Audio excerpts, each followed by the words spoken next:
Price the Lord.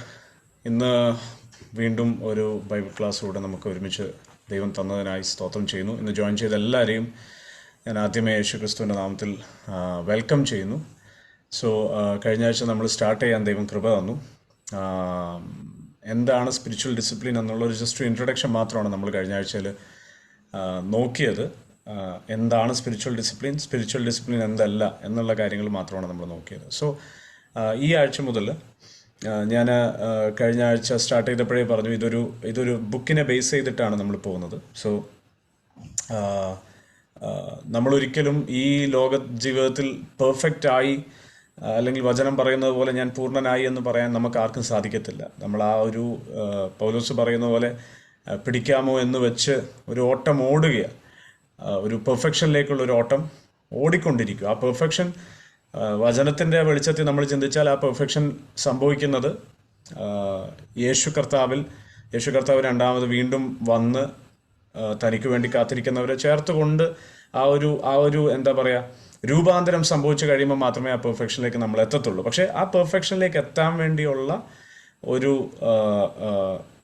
എന്താ പറയുക, ആഗ്രഹവും ദാഹമൊക്കെയാണ് നമ്മൾ ഈ സ്പിരിച്വൽ ഡിസിപ്ലിൻസ് പഠിക്കുകയും പ്രാക്ടീസ് ചെയ്യുമ്പം അതിലൂടെ നമ്മൾ ലക്ഷ്യമാക്കുന്ന കാര്യം. സോ ഇന്ന് നമ്മളതിൻ്റെ ഫസ്റ്റ് കാര്യം സ്റ്റാർട്ട് ചെയ്യാൻ വേണ്ടി ആഗ്രഹിക്കുകയാണ്. ഞാൻ പവർ പോയിൻ്റ് ഒന്ന് അപ്ലോഡ് ചെയ്തോട്ടെ.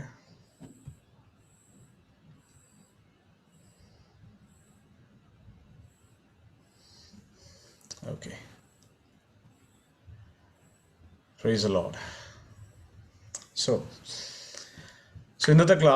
ഇന്നത്തെ സെഷന് കൾട്ടിവേറ്റിംഗ് ദ ഇന്നർ ലൈഫ് എന്നാണ് ടോപ്പിക്കിൻ്റെ ഹെഡിങ് കൊടുത്തിരിക്കുന്നത്. Cultivating the inner life. Cultivation എന്നൊക്കെയുള്ള വാക്ക് കേൾക്കുമ്പോഴേ നമുക്കറിയാം അതൊരു കൃഷിയുമായിട്ടൊക്കെ ബന്ധപ്പെട്ട്. നമ്മൾ ഫസ്റ്റ് വീക്കിലെ ക്ലാസ്സിനകത്ത് സ്പിരിച്വൽ ഡിസിപ്ലിൻസ് എന്ന് പറയുന്ന ഒരു പ്രിപ്പറേഷനാണ്. ദൈവം നമ്മളോട് ഇടപെടാൻ, ദൈവത്തിന് ആക്സസ് ചെയ്യാൻ പറ്റുന്ന, ദൈവത്തിന് നമ്മളെ എന്താ പറയുക, ഉപയോഗിക്കാൻ കഴിയുന്ന ഒരളവിലേക്ക് നമ്മളെ കൊണ്ടെത്തിക്കുന്ന ഒരു വഴി മാത്രമാണ് സ്പിരിച്വൽ ഡിസിപ്ലിൻ. അല്ലെങ്കിൽ അതിനുവേണ്ടി നിലമൊരുക്കുന്ന ഒരു കാര്യം മാത്രമാണ് ഈ ആത്മീക അച്ചടക്കങ്ങൾ എന്ന് നമ്മൾ ചിന്തിച്ചായിരുന്നു. അപ്പോൾ അതിനോട് ബന്ധപ്പെട്ട് തന്നെ ഇതൊരു എന്താ പറയുക, ഒരു കൃഷി എന്ന പോലെ അല്ലെങ്കിൽ ഒരു നിലമൊരുക്കുന്നത് പോലെ. അപ്പം അതിനോട് ബന്ധപ്പെട്ടാണ് ഇന്ന് ഈ ടൈറ്റിൽ കൊടുത്തിരിക്കുന്നത്, കൾട്ടിവേറ്റിംഗ് ദ ഇന്നർ ലൈഫ്. നമ്മുടെ അകമയുള്ള ജീവനെ കൾട്ടിവേറ്റ് ചെയ്യുക, അല്ലെങ്കിൽ അതിനെ എന്താ പറയുക, ഉൽപ്പാദിപ്പിക്കുന്ന, ഉണർത്തിയെടുക്കുന്ന ഒരു കാര്യമാണ് നമ്മൾ ഇന്ന് ചിന്തിക്കാൻ പോകുന്നത്. സോ ആരംഭമായിട്ട് ഈ ഒരു സ്റ്റേറ്റ്മെൻറ്റ് നിങ്ങൾ സ്ക്രീനിൽ കാണുന്നുണ്ടെന്ന് ഞാൻ വിശ്വസിക്കുന്നത്. അതിൻ്റെ ടൈറ്റിൽ ഇങ്ങനെ കൊടുത്തിരിക്കുന്നത്, ഗോഡ് ഷേപ്ഡ് വാക്വം. വാക്വം എന്ന് പറഞ്ഞാൽ വാക്വം എന്ന് പറയുമ്പം നമുക്കറിയാം ഒരു ശൂന്യമായ ഒരു ഏരിയ വാക്വം. പ്രശസ്ത ഫ്രഞ്ച് മാത്തമാറ്റീഷ്യനും ചിന്തകനും ഒരു ക്രിസ്തീയ വിശ്വാസിയും കൂടായിട്ടുള്ള ബ്ലേസ് പാസ്കൽ എന്ന് പറയുന്ന വ്യക്തി പറഞ്ഞൊരു സ്റ്റേറ്റ്മെൻറ്റാണ്, there is a God shaped vacuum in the heart of each man which cannot be satisfied by any created thing but only by God the Creator made known through Jesus Christ. അതായത് എല്ലാ മനുഷ്യൻ്റെയും അകത്തൊരു ശൂന്യതയുണ്ട്. ആ ശൂന്യതയ്ക്ക് ഒരു ഷെയ്പ്പുണ്ട്. ആ shape ദൈവത്തിൻ്റെ ഷെയ്പ്പാണെന്നാണ് പറയുന്നത്. ആ ശൂന്യത ഫില്ല് ചെയ്യാൻ വേണ്ടി വേറെ ഒന്നിനാലും സാധിക്കത്തില്ല. അത് ദൈവത്താൽ മാത്രമേ സാധിക്കത്തുള്ളൂ. ആൻഡ് ആ ദൈവത്തെ നമുക്ക് പരിചയപ്പെടുത്തി തരുന്നത് യേശു ക്രിസ്തുവിലൂടെയാണ് എന്ന് ഫ്രഞ്ച് മാത്തമാറ്റീഷ്യനായ ബ്ലേസ് പാസ്കലിൻ്റെ ഒരു പ്രശസ്തമായ ഒരു സ്റ്റേറ്റ്മെൻറ്റാണ്. ഈ വാക്വം എന്ന് പറയുമ്പോൾ അറിയാമല്ലോ, ശൂന്യതയ്ക്ക് അങ്ങനെ ഒരു ഷേപ്പൊന്നുമില്ല. ആ ശൂന്യത എന്തിലാണോ നമ്മൾ കാണുന്നത് അതിൻ്റെ ഷേപ്പാണ് ശൂന്യതയുടെ ഷേപ്പ് എന്ന് പറയുന്നത്. ഇപ്പോൾ ഒരു ചെറിയൊരു ബോൾ, ഒരു പ്ലാസ്റ്റിക് ബോളിനകത്ത് നമ്മൾ പറയും അതിനകത്തൊന്നുമില്ല, അത് ശൂന്യമാണെന്ന് പറഞ്ഞാൽ ആ ശൂന്യതയുടെ ഷേപ്പ് എന്ന് പറയുന്നത് ബോളിൻ്റെ ഷേപ്പാണ്. എന്ന് പറയുന്ന പോലെ ഇവിടെ പറയാണ് ദൈവത്തിൻ്റെ ഷേപ്പിലുള്ളൊരു ശൂന്യത. ആ ശൂന്യതയെ നമ്മൾ പലപ്പോഴും ലോകത്തിലുള്ള ആൾക്കാർ ഇത് ദൈവവുമായി ഡിറ്റാച്ച്ഡ് ആയപ്പോൾ, നമുക്കറിയാലോ പാപം ചെയ്ത് മനുഷ്യൻ ദൈവത്തിൽ നിന്ന് അകന്നപ്പോൾ, അല്ലെങ്കിൽ ദൈവത്തിൻ്റെ സാന്നിധ്യം അവനിൽ നിന്ന് നഷ്ടമായപ്പോൾ, എന്തോ അവനിൽ നിന്ന് വിട്ടുപോയപ്പോൾ ആ വിട്ടുപോയതിൻ്റെ സ്ഥാനമാണ് ശൂന്യമായി കിടക്കുന്നത്. അതാണ് ദൈവം വിട്ടുപോയപ്പോൾ, ദൈവീകത വിട്ടുപോയപ്പോൾ ആ ദൈവത്തിൻ്റെ ഏരിയ ശൂന്യമായി കിടക്കുകയാണ്. അത് നിറയ്ക്കാൻ ദൈവം തന്നെ തിരികെ ഒരു വ്യക്തിയുടെ ഹൃദയത്തിലോട്ട് വരേണ്ടത് ആവശ്യമാണ്. പക്ഷെ അത് തിരിച്ചറിയാൻ പറ്റാത്തതുകൊണ്ടാണ് ലോകത്തിലുള്ള ആൾക്കാർ പലപ്പോഴും അത് നിറയ്ക്കാൻ വേണ്ടി, ആ ശൂന്യത നിറയ്ക്കാൻ വേണ്ടി മറ്റു പല കാര്യങ്ങളിൽ ആശ്രയിക്കാറുണ്ട്. അപ്പം ഞാൻ ഇന്ന് ഞാൻ വലിയ ബിൽഡപ്പ് ഒന്നും കൊടുക്കാതെ ആദ്യമേ ഒരു കാര്യം പറയാം. ഇന്നത്തെ നമ്മൾ ചിന്തിക്കാൻ പോകുന്ന സ്പിരിച്വൽ ഡിസിപ്ലിനെ വളരെ സിമ്പിളായിട്ട് ഞാൻ പറഞ്ഞു വരുമ്പോൾ ലാസ്റ്റ് ഇതായിരുന്നോ എന്ന് നിങ്ങൾ ചിന്തിക്കും. നമ്മൾക്ക് അറിയാത്ത കാര്യങ്ങളൊന്നുമല്ല ഈ പറയാൻ പോകുന്നത്. പലതും നമുക്ക് അറിയുന്നതാണ്, ഒരുപക്ഷെ പലതും നമ്മൾ ചെയ്യുന്നതുമായിരിക്കാം. എന്നാൽ അതിനെ ഒന്നുകൂടെ ഫൗണ്ടേഷൻസ് ഒക്കെ ഒന്ന് സ്ട്രോങ് ആക്കിയിടാൻ വേണ്ടിയാണ് നമ്മൾ ഈ സ്പിരിച്വൽ ഡിസിപ്ലിൻ എന്ന് പറയുന്ന ഈ ഒരു സീരീസ് നമ്മൾ ചെയ്യുന്നത്. നമ്മളൊക്കെ സാധാരണഗതിയിൽ പറയുന്ന ക്വയറ്റ് ടൈം, മെഡിറ്റേഷൻ എന്നൊക്കെ പറയുന്ന കാര്യങ്ങളുണ്ടല്ലോ, ഏറെക്കുറെ അതിനോട് ബന്ധപ്പെട്ടുള്ളൊരു കാര്യം തന്നെയാണ് നമ്മൾ ഇന്ന് ചിന്തിക്കുന്നത്. ഓക്കെ, ഞാനത് ആദ്യമേ നിങ്ങൾ ഫൈനലി എത്തുമ്പം ഇതായിരുന്നോ എന്ന് ചിന്തിക്കാതിരിക്കാൻ വേണ്ടി ആദ്യമേ അങ്ങ് പറഞ്ഞതേ ഉള്ളൂ. സോ ഈ ഒരു ഗോഡ് ഷേപ്ഡ് വാക്വം ഫില്ല് ചെയ്യാൻ വേണ്ടി ലോകത്തിലുള്ള ആൾക്കാർ പല കാര്യങ്ങളിലേക്ക് തിരിയാറുണ്ട്. അപ്പം നമ്മളാണെങ്കിലും ആ ദൈവത്തിൻ്റെ ശൂന്യത ഫില്ല് ചെയ്യാൻ വേണ്ടി ദൈവകൃപയാൽ നമുക്ക് യേശു ക്രിസ്തുവിലൂടെ പിതാവായ ദൈവത്തെ വെളിപ്പെട്ട് കിട്ടിയതുകൊണ്ട് നമ്മുടെ ഹൃദയത്തിലേക്ക് ദൈവം വാസം ചെയ്യുമ്പോൾ, ദൈവത്തിൻ്റെ വാസം നമ്മുടെ ഹൃദയത്തിലായിത്തീരുമ്പോൾ ആ ശൂന്യത മാറുന്നു. അങ്ങനെയാണ് നമ്മൾ നിറവുള്ളവരായി മാറുന്നത്. അല്ലാതെ നമ്മുടെ നിറവ് എന്ന് പറയുന്നത് ജീവിതത്തിൽ കുറേ സമ്പത്തുണ്ടാകുന്നതുകൊണ്ടോ അല്ലെങ്കിൽ എല്ലാ സാഹചര്യങ്ങളും അനുകൂലമാകുന്നത് കൊണ്ടോ ഉണ്ടാകുന്ന സന്തോഷമോ നിറവോ അല്ല. ആ നിറവ് എന്താണോ ശൂന്യമായത്, ആ ശൂന്യത തിരികെ വരുന്നു. ആ ശൂന്യമായിപ്പോയ ഏരിയയിലേക്ക് എന്ത് നഷ്ടമായോ അത് തിരികെ വരുമ്പോൾ ഉണ്ടാകുന്ന സന്തോഷമാണ്. അപ്പം ദൈവം തിരികെ വരുമ്പോൾ, ദൈവത്തെ ഒരു വ്യക്തി ഹൃദയത്തിലോട്ട് സ്വീകരിക്കുമ്പോൾ ഉണ്ടാകുന്ന ആ നിറവാണ് ഓരോ മനുഷ്യൻ്റെയും ശൂന്യതയെ മാറ്റാൻ കഴിയുന്ന ഏറ്റവും വലിയ കാര്യം. സോ സ്പിരിച്വൽ ഡിസിപ്ലിൻ്റെ ആരംഭത്തിൽ ഈ സ്പിരിച്വൽ ഡിസിപ്ലിൻ അച്ചടക്കങ്ങളിലെ ആദ്യ പടിയെന്നോണം ചിന്തിക്കാൻ പോകുന്നത് സോളിറ്റ്യൂഡ് ആൻഡ് സൈലൻസ് എന്ന് പറയുന്ന കാര്യമാണ്. സോളിറ്റ്യൂഡ് ആൻഡ് സൈലൻസ് എന്താ ഇതെന്ന് ചോദിച്ചാൽ, സൈലൻസ് എന്ന് പറഞ്ഞാൽ നമുക്കറിയാം നിശബ്ദത എന്നാണ്. സോളിറ്റ്യൂഡ് എന്ന് പറഞ്ഞാൽ ഏകാന്തത എന്നാണ് അതിനർത്ഥം. ഏകാന്തത എന്താണ്? ഏകാന്തത എന്ന് പറഞ്ഞാൽ നമ്മൾ ഈ ലോൺലിനെസ് എന്ന് സാധാരണ ആൾക്കാർ പറയാറുണ്ട്. അതൊരു ഭയങ്കര ഈ ഡിപ്രഷനൊക്കെയുള്ള എന്താ പറയുക, ആളുകളൊക്കെ അനുഭവിക്കുന്ന ഒരു പ്രധാനപ്പെട്ട ഒരു അവസ്ഥയാണ്. ഞങ്ങൾ ലോൺലിനെസ് അനുഭവിക്കുന്നു, ഞങ്ങൾ ഏകാന്തത അനുഭവിക്കുന്നു. എന്താ ഏകാന്തത എന്ന് പറഞ്ഞാൽ ആരും കൂടെ ഇല്ലെന്നുള്ള ഒരു ചിന്ത, ആരുമില്ലാതെ ആയിത്തീരുന്നൊരവസ്ഥ. ഞാൻ ഈ കഴിഞ്ഞ ദിവസം ഒരു വീഡിയോ ഒരു ഇൻ്റർവ്യൂ കാണാനിടയായി തീർന്നു. ഇപ്പം ഇസ്രായേൽ പലസ്തീൻ യുദ്ധമൊക്കെ നടക്കുന്നതിനകത്ത് നമുക്കറിയാം, പ്രധാനമായി പലസ്തീൻ എന്ന് പറയുമ്പോൾ അതിനകത്തൊരു സംഘടനയാണല്ലോ, ഹമാസ് എന്ന പേരുള്ള ഒരു സംഘടനയാണല്ലോ ഉദ്ദേശിക്കുന്നത്. അപ്പോൾ ആ സംഘടനയുടെ ഫൗണ്ടേഴ്സ് ആയിരിക്കുന്ന ഒരു 6-7 പേരിൽ ഒരാളുടെ മകൻ, അദ്ദേഹത്തിനുണ്ടായ ഒരു മാനസാന്തരം.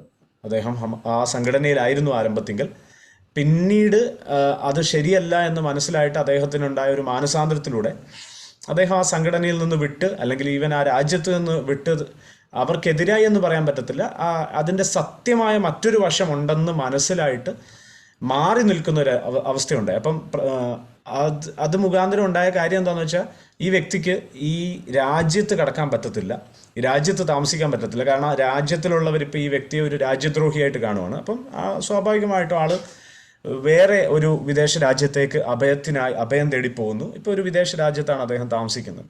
സോ അദ്ദേഹത്തിൻ്റെ പല ഇൻ്റർവ്യൂകളും ഞാൻ ഈ കഴിഞ്ഞ ദിവസം ഇങ്ങനെ ക്വിക്കായിട്ട് ഇങ്ങനെ ഓടിച്ച് കണ്ടപ്പം, ആദ്യമൊക്കെ വളരെ ചുറുചുറുക്കോടെ, വളരെ എന്താ പറയുക, ഒരു സീലോടെ ഒരുപാട് ഇൻ്റർവ്യൂകളിൽ വളരെ ഫാക്റ്റൊക്കെ വെച്ച് സംസാരിച്ചുകൊണ്ടിരുന്ന മനുഷ്യൻ കുറച്ച് നാളുകൾ കഴിഞ്ഞപ്പം ഒരു ഇംഗ്ലീഷ് ചാനലിന് കൊടുത്ത ഇൻ്റർവ്യൂക്കകത്ത് അദ്ദേഹത്തിൻ്റെ, സത്യം പറഞ്ഞാൽ ആ വ്യക്തിയുടെ ലുക്ക് തന്നെ അപ്പോഴത്തേനും മാറി. താടിയൊക്കെ വളർത്തി, മുഖമൊക്കെ കണ്ട ഒരിച്ചിരി എന്താ പറയുക, ഭയങ്കര ഈ ഉറങ്ങാതെ ഇരിക്കുന്ന ആൾക്കാരുടെ കണ്ണൊക്കെ കുഴിഞ്ഞിരിക്കുന്ന പോലെ അങ്ങനത്തെ ഒരു ഫേസ് അയാൾക്ക്. അപ്പം ആ ഇൻ്റർവ്യൂവിൽ ആക്ച്വലി അദ്ദേഹത്തിൻ്റെ രാജ്യത്തെക്കുറിച്ചും അദ്ദേഹം വളർന്നു വന്ന ആ സംഘടനയെക്കുറിച്ചൊക്കെയാണ് ഇൻ്റർവ്യൂ ചെയ്യുന്ന റിപ്പോർട്ടർ ആദ്യമേ ചോദിച്ചത്. പക്ഷേ ആ ചോദ്യത്തിനുള്ള മറുപടി കൊടുക്കുന്നതിന് മുമ്പ് ആ മനുഷ്യൻ ആദ്യം പറഞ്ഞത് ഇങ്ങനെയായിരുന്നു: എനിക്ക് അത് പറയുന്നതിന് മുമ്പ് എനിക്കൊരു പേഴ്സണൽ റിക്വസ്റ്റ് ഉണ്ട്. അതെന്താണെന്ന് വെച്ചാൽ, എനിക്ക് എൻ്റെ അമ്മയെ ഒന്ന് കാണണമെന്ന് പറഞ്ഞു. നിങ്ങൾക്കത് ചെയ്തു തരാൻ പറ്റുമോ? അപ്പം എനിക്ക് അത് കണ്ടപ്പോൾ സത്യം പറഞ്ഞ ഒരു ഹാർട്ട് ബ്രേക്കിംഗ് ആയിട്ടുള്ളൊരു വീഡിയോ ആയിരുന്നു. എത്ര വലിയ ഈ സമയത്തിനിടയിൽ ഈ മനുഷ്യൻ ഒരു പുസ്തകം എഴുതി, ബെസ്റ്റ് സെല്ലിംഗ് ആണ്, അദ്ദേഹത്തിൻ്റെ കഥ ഒരു ഡോക്യുമെൻ്ററി ഫിലിമായി മാറി. അത് ഭയങ്കര വൈറലായിട്ടുള്ളൊരു മൂവിയാണ്. അപ്പം ഒരു മൂവി സ്റ്റാറായി, ഒരു റൈറ്ററായി, ഓത്തറായി, അപ്പോൾ തന്നെ ഒരു ഭയങ്കര ഒരു ഇൻഫ്ലുവൻസിങ് ആയിട്ടുള്ള ഒരാളായി.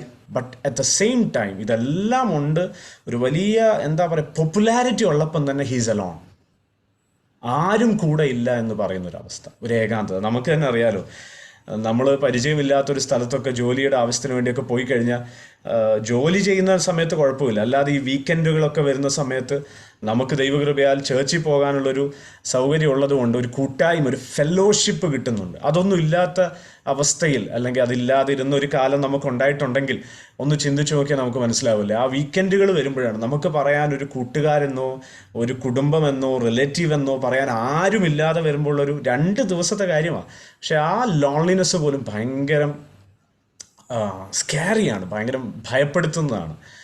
അപ്പം അതാണ് ലോൺലിനെസ് എന്ന് പറയുന്നത്, ആരുമില്ല എന്ന് പറയുന്നത്. പക്ഷെ സോളിറ്റ്യൂഡ് എന്ന് പറയുന്നത് അതല്ല. സോളിറ്റ്യൂഡ് എന്ന് പറയുന്നത് എല്ലാം ഉണ്ട്, എല്ലാവരും ഉണ്ട് എന്നിരിക്കുമ്പം തന്നെ ഞാൻ അതിൽ നിന്നെല്ലാം ആബ്സെൻ്റായി മാറി നിൽക്കുന്ന, മൈൻഡ്ഫുള്ളി വിൽഫുള്ളി മാറി ഒരു സമയം ദൈവത്തിനു വേണ്ടി മാറ്റിവെക്കുന്നതാണ് സോളിറ്റ്യൂഡ് എന്ന് പറയുന്നത്.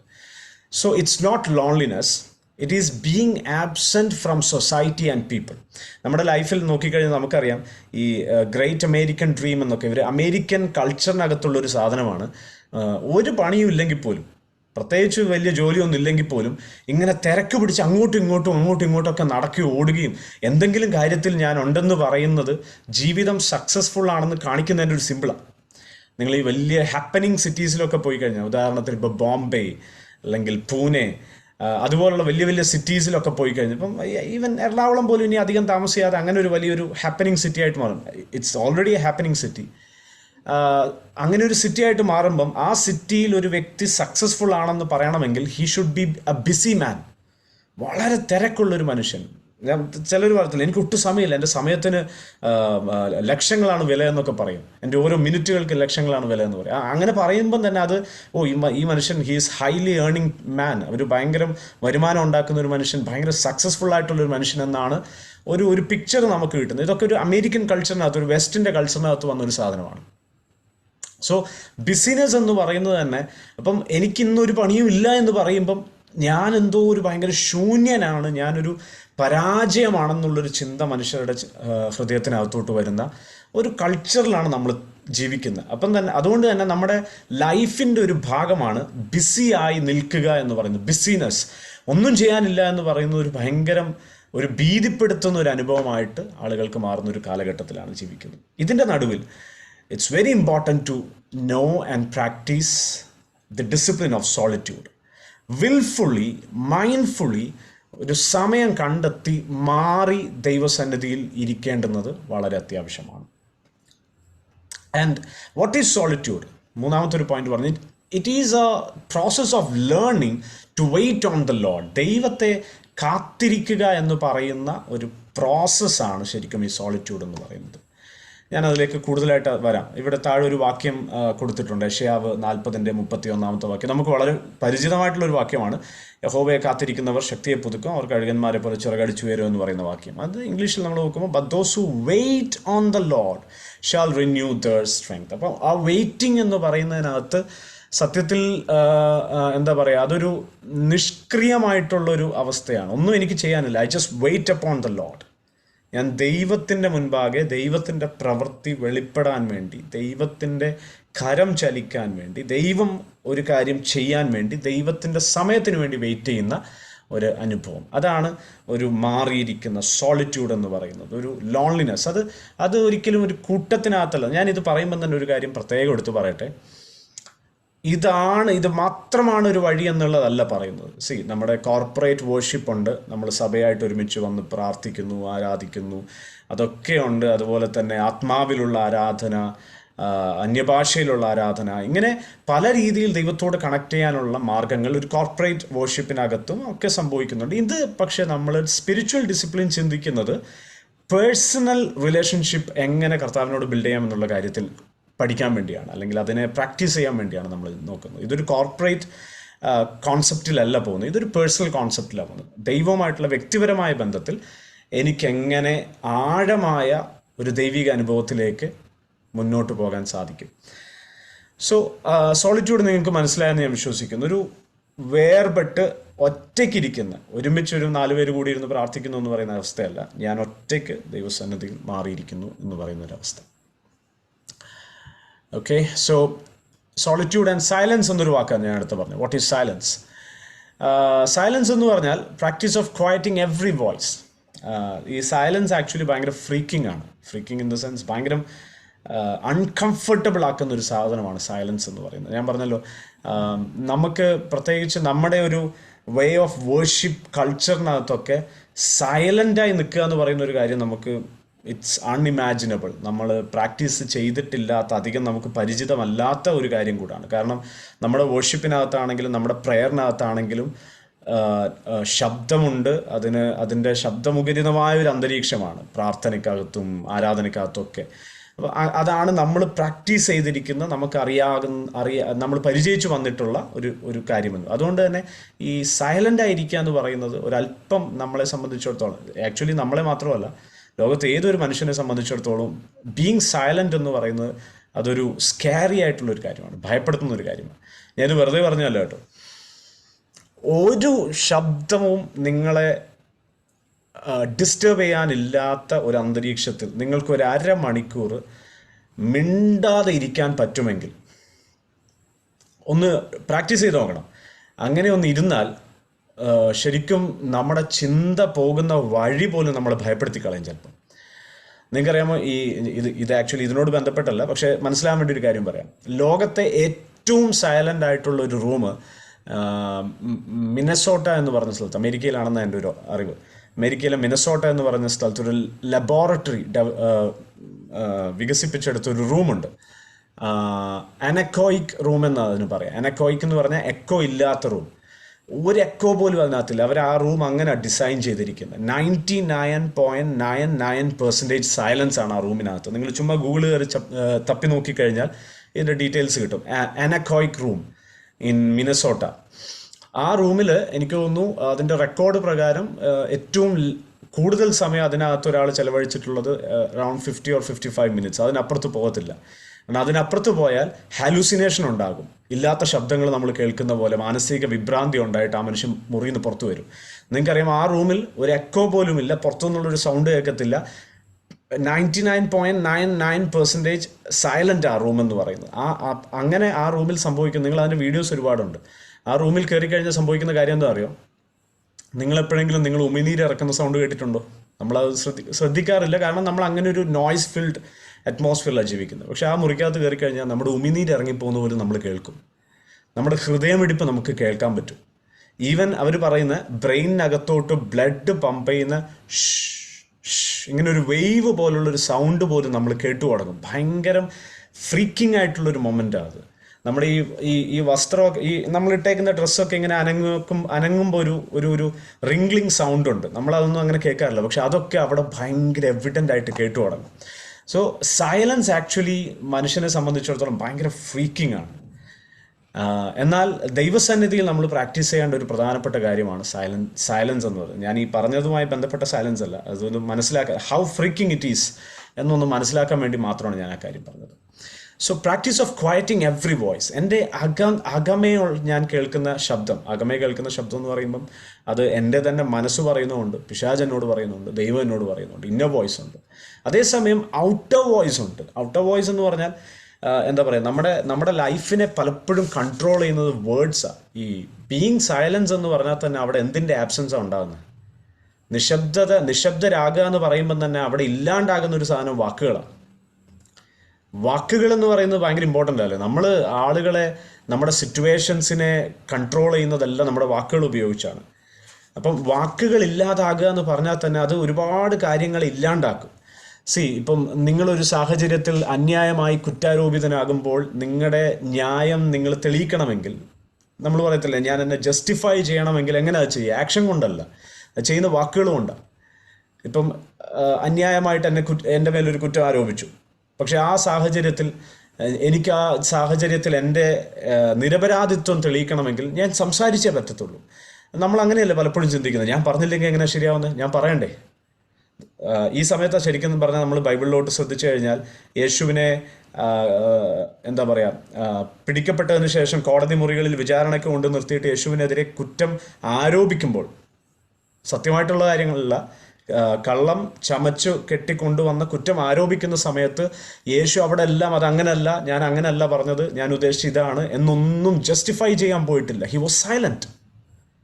അതൊരു ഭയങ്കര ഒരു എക്സാമ്പിളാണ്, ദൈവത്തിൻ്റെ ഒരു ഭയങ്കര ക്വാളിറ്റിയാണ്, യേശു കർത്താവിൻ്റെ ഒരു ക്വാളിറ്റിയാണ്. And it gives us a model. Actually നമ്മുടെ സൈഡ് എപ്പോഴും ജസ്റ്റിഫൈ ചെയ്യാൻ പോകേണ്ട ആവശ്യം പലപ്പോഴും നമ്മൾ ചെയ്യേണ്ട ആവശ്യമില്ലെന്നാണ് അത് നമ്മളെ പഠിപ്പിക്കുന്നത്. പക്ഷെ നമുക്ക് പറ്റാത്തൊരു കാര്യം അതാ.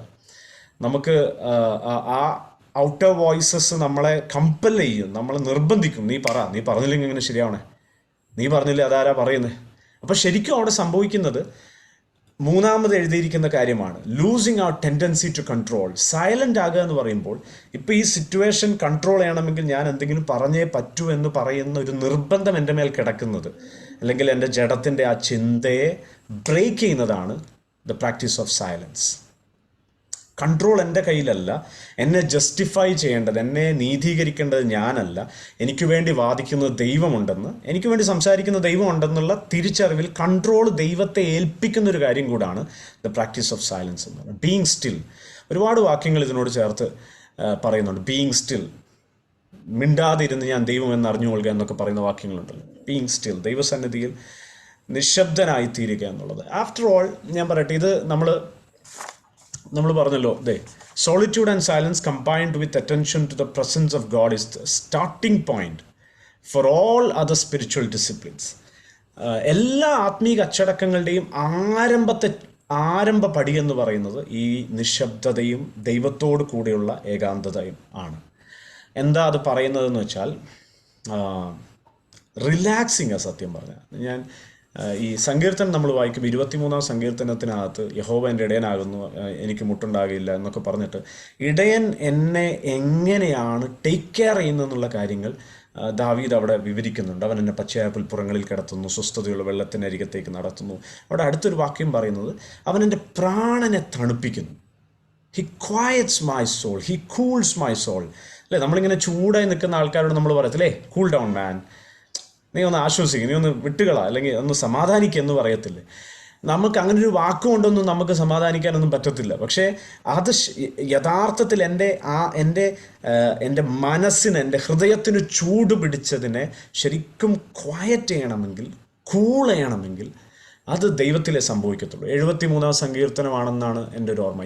ആസാഫിൻ്റെ സങ്കീർത്തനം. ആസാഫ് പറയുന്നു, ഞാൻ കുറ്റമില്ലായ്മയിൽ എൻ്റെ കൈ കഴുകിയത്, എൻ്റെ ഹൃദയം കഴുകിയത് ഇതൊക്കെ വെറുതെ ആയിപ്പോയല്ലോ. കാരണം ഞാൻ ഇത്രയും ദൈവത്തെ എന്താ പറയുക, വിശ്വസ്തയോടെ നിന്നിട്ട് എനിക്ക് കഷ്ടത്തിനു മേലെ കഷ്ടം സംഭവിക്കുമ്പം ദുഷ്ടന്മാർ അവർ തഴച്ചു വളരുന്നു, അവർക്ക് കഷ്ടമില്ല, അവർ സുഖിച്ച് നടക്കുന്നു, ഇങ്ങനെയൊക്കെ പറയുമല്ലോ. ഇതൊക്കെ ചിന്തിക്കുക. ഇതൊക്കെ ആസാഫ് ചിന്തിച്ച് എന്താ പറയുക, ഒരു അന്തവും കിട്ടാതെ ഇരുന്ന് ചൂട് പിടിച്ചിരിക്കുന്ന സമയത്ത് ഫൈനലി ആസാഫിൻ്റെ ഒരു കാര്യം മനസ്സിലായി, ഇതിനൊരു സൊല്യൂഷൻ കിട്ടണമെങ്കിൽ ദൈവസാന്നിധ്യത്തിൽ പോകണം. I should go to the presence of Lord. ദൈവസന്നിധിയിലേക്ക് പോയെങ്കിൽ മാത്രമേ എനിക്ക് ഇതിനൊരു മറുപടി കിട്ടുമെന്ന് മനസ്സിലായി. അപ്പം അവിടാണ് ഇതിൻ്റെയൊക്കെ ആരംഭം. ദൈവത്തിന് എന്നോട് ഇടപെടാൻ കഴിയുന്നതിൻ്റെ, ദൈവത്തിന് എന്നോട് സംസാരിക്കാൻ കഴിയുന്നതിൻ്റെ the very beginning point എന്ന് പറയുന്നത് to be silent in his presence and let God take control over situations. അപ്പം എൻ്റെ വാക്കുകളും എൻ്റെ കൺട്രോളും എല്ലാം താഴ്ത്തി വെച്ചിട്ട്, എൻ്റെ ഗാർഡെല്ലാം താഴ്ത്തി വെച്ചിട്ട് ദൈവത്തോട്, കർത്താവെ നീ ഇവിടം തൊട്ട് കൺട്രോൾ എടുക്കണമെന്ന് പറഞ്ഞ് ദൈവകരങ്ങളിലേക്ക് ഏൽപ്പിച്ചു കൊടുക്കുന്നതാണ് അതിൻ്റെ ആരംഭപ്പടി എന്ന് പറയുന്നത്. അപ്പോൾ അവിടെ ശരിക്കും റിലാക്സ് ചെയ്യുവാണ്. അതാ നമ്മൾ 23-ാം സങ്കീർത്തനത്തിൽ പറഞ്ഞ വാക്യം, നീ എൻ്റെ പ്രാണനെ തണുപ്പിക്കുന്നു, എന്നെ റിലാക്സ് ചെയ്യുവാണ്, എന്നെ കാമാക്കി എന്നെ ക്വയറ്റ് ചെയ്യുന്ന ദൈവസാന്നിധ്യം. Praise the Lord. ഞാൻ പറയുന്നത് ക്ലിയർ ആണെന്നാണ് ഞാൻ വിശ്വസിക്കുന്നത്. ഓക്കെ ആണെങ്കിൽ ജസ്റ്റ് ഒരു തംസപ്പോ എന്തെങ്കിലും ഒരു ഇമോജി ഇട്ടാൽ നല്ലതായിരിക്കും. കാരണം എനിക്ക് ആരും ഇവിടെ കാണത്തില്ല ഈ PPT ഷെയർ ചെയ്യുന്നത് കൊണ്ട്. Thank you so much.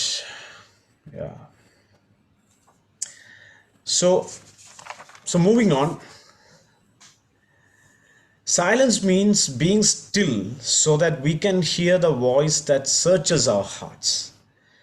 നമ്മുടെ ഹൃദയത്തെ പരിശോധിക്കുന്നത് കൂടാണ് ദൈവശബ്ദം എന്ന് പറയുന്നത്. അപ്പോൾ ദൈവശബ്ദം എന്നെ പരിശോധിക്കാൻ അനുവദിക്കുന്നത് കൂടാണ് ഞാൻ മിണ്ടാതാകുന്നു എന്ന് പറയുന്ന അവസ്ഥ. നമുക്ക് സാധാരണ നമ്മുടെ പ്രാർത്ഥനകൾക്കകത്തെല്ലാം നമുക്ക് ദൈവസന്നിധി ചെന്നിരുന്നു കഴിഞ്ഞാൽ എനിക്ക് ദൈവത്തോട് പറയാനാണ് കൂടുതലും ഉള്ളത്. ഞാൻ ഒരുപാട് ദൈവത്തോട് സംസാരിക്കുന്നതാണ് സാധാരണഗതിയിൽ സംഭവിക്കുന്നത്. പക്ഷേ എൻ്റെ യഥാർത്ഥ ബലം, എൻ്റെ യഥാർത്ഥ സ്ട്രെങ്ത് എന്ന് പറയുന്നത് ഞാൻ സംസാരിക്കുന്നതിനകത്തല്ല, ഞാൻ കേൾക്കുന്നതിനകത്താണ്, ഞാൻ മിണ്ടാതാകുന്നിടത്താണ് എൻ്റെ ധൈര്യം വർദ്ധിക്കുന്നത് എന്നാണ് ശരിക്കും ബൈബിൾ പറയുന്നത്. ആരെങ്കിലും ഒരാൾക്ക് ഈ വചനഭാഗം ഒന്ന് എടുത്തൊന്ന് വായിക്കാൻ പറ്റുമെങ്കിൽ നല്ലതാണ്. യെശയ്യാവിൻ്റെ പുസ്തകം 30-ാം അധ്യായം അതിൻ്റെ 15-ാം വാക്യം. യെശയ്യാവ് 30:15.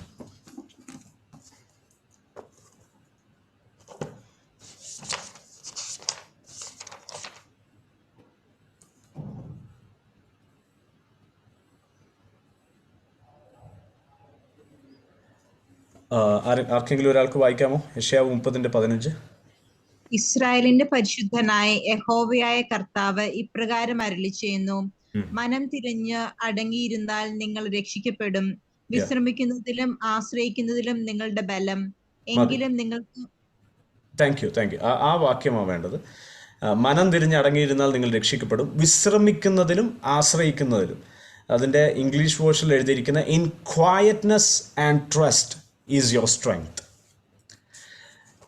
ഇസ്രായേലിനോട് പറയാണ്, അല്ലെങ്കിൽ ദൈവം തിരഞ്ഞെടുത്തവനോട് പറയാണ്, നിന്റെ യഥാർത്ഥ ബലം വെളിപ്പെടുന്നത് വിശ്രമിക്കുന്നതിൽ, അല്ലെങ്കിൽ വിശ്രമിക്കുക എന്ന് പറഞ്ഞാൽ തന്നെ പ്രവർത്തികൾ അവസാനിച്ച് ദൈവത്തിൽ ആശ്രയിക്കുന്നതായി വിശ്രമം എന്ന് പറയുന്നത്. അപ്പം ഞാൻ മിണ്ടാതാകുന്നിടത്ത് ഇംഗ്ലീഷിൽ എഴുതിയിരിക്കുന്ന in quietness and trust is your strength. In quietness and trust.